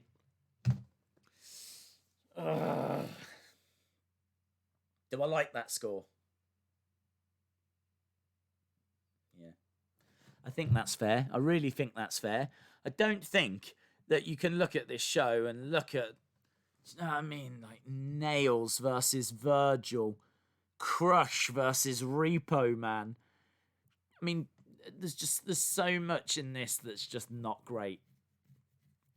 I think that's fair. I feel like it's fair. I hate it. I hate the fact I've done it. And if I've upset people, I understand. But that's a low score. Yeah, I mean, sitting here and watching it. No, we've been lower. We were lower for Super Showdown this year. I can't remember what that was, but it was definitely lower. So Super Showdown this year was lower. But yeah, it's a weird one because I don't think the score actually reflects the show, which is so weird because the score should reflect the show. And this is why I think it's such a hard show to score. I think if you've never seen this show, you can sit down and I think the scale of it, I think the atmosphere, I think the various different characters and gimmicks, and it's got a real... It's a show that you should watch, and I think if you've not seen it, I think you would enjoy it. And I think the main event is one of the best matches ever, and you kind of look at it and go, it's kind of a carnival of wrestling, if you will. It's a festival of wrestling. It's bright and colourful, and you've got Shawn Michaels and Rick the Model and Sensational Sherry, and you've got the natural disasters, and you've got all the Undertakers there, and British Bulldog, and the crowd, and it's Wembley, and you could look at it very easily and go 8 out of 10.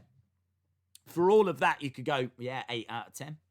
But I think if you look at the matches and you look at what we actually get given, they're not great. They're not great. So I think for me, all of that festival, all of that atmosphere, 100%. But you've got to mark it down for the card.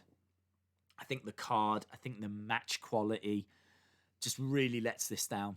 If that undercard had been a bit stronger, then we're really starting to move up the scores. So feels harsh, but I could change my mind, but I'm not gonna. First match, Savage Warrior, Hart Davey, Dart matches. That's how I got to my score.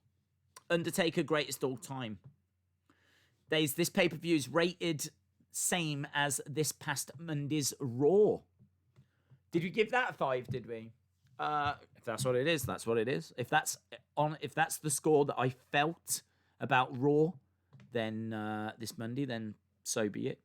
I mean, what I would say about Raw was that I think it had better matches than what we've just seen from this SummerSlam outside of. I mean, didn't we get Asuka and Sasha on Raw, which was a really good match? Really good match. I'm not saying it's as good as British Bulldog, but I mean, it's a really good match. And obviously, we say goodbye to Kyrie and whatever. So, yeah, I mean, I don't know that you should really compare Raws to pay-per-views. You can if you want to. I can understand people doing that and comparing the scores, but I never really think in comparison to things when I score stuff. But if that's the score, that's the score. I'll still stand by it. I would really like actually to get all of the scores from the pay-per-views and actually put them in order. Because as I said, I wouldn't necessarily recommend comparing Raw scores to pay-per-view scores. I think it's fairer to compare pay-per-view scores to each other. So I think that could be really interesting. We've done quite a few watch-alongs now of pay-per-views. And if I was to go back and just get them all, put them all in... I don't know where I would put this information. I'd have to put it onto like an image and then maybe tweet it out or something. I'm not sure. But I think that could be very, very interesting. Very, very interesting. Kind of see where everything sits. But I stand by it, man. Yep, I could change my mind right now, but I'm not going to. I'm going to stand by it. Do you think we get Asuka Sasha at SummerSlam? I don't know, man. Vince apparently is going through a process of changing his mind quite a bit at the moment. So I don't know what SummerSlam's going to hold. The rumours were that it was going to be Asuka versus Shayna. And it could still be that. But who knows, honestly. Days need to make a show that would be close to 10 out of all of the best 8 matches since WrestleMania 1. New Japan's Dominion is 10 out of 10, and WrestleMania 3 is 10 out of 10 cards for me. I think we bumped up WrestleMania, in all fairness. I think we bumped that one up because it was such a big show. And I suppose there could be an argument that we should bump this up, but in all fairness, if I'm going to bump it up, what am I bumping it to? I'm bumping it to 6 or something. Don't know. I feel like this is a fair score. Might be a little on the harsh side, but I feel it's fair. I feel it reflects just how poor a lot of these matches actually were. So, look, we could sit and talk about it and debate it until the cows come home, but we're done. We're done for the evening. I'm going to let you all go running off to your friends and your family. And yeah, I hope you enjoyed this watch along. It was very, very interesting to go back and watch this show.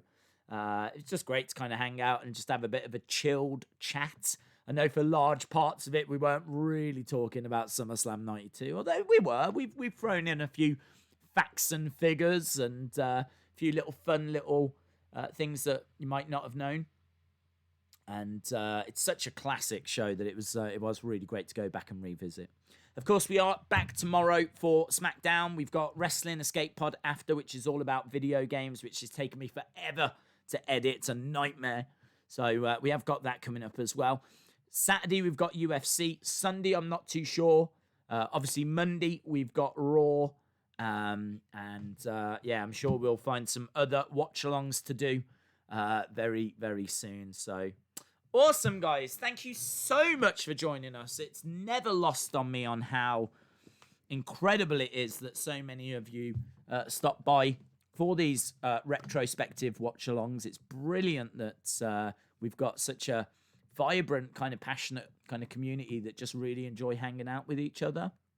And I certainly enjoy hanging out with you guys and getting your thoughts and everything. So, again, yeah, thank you so much.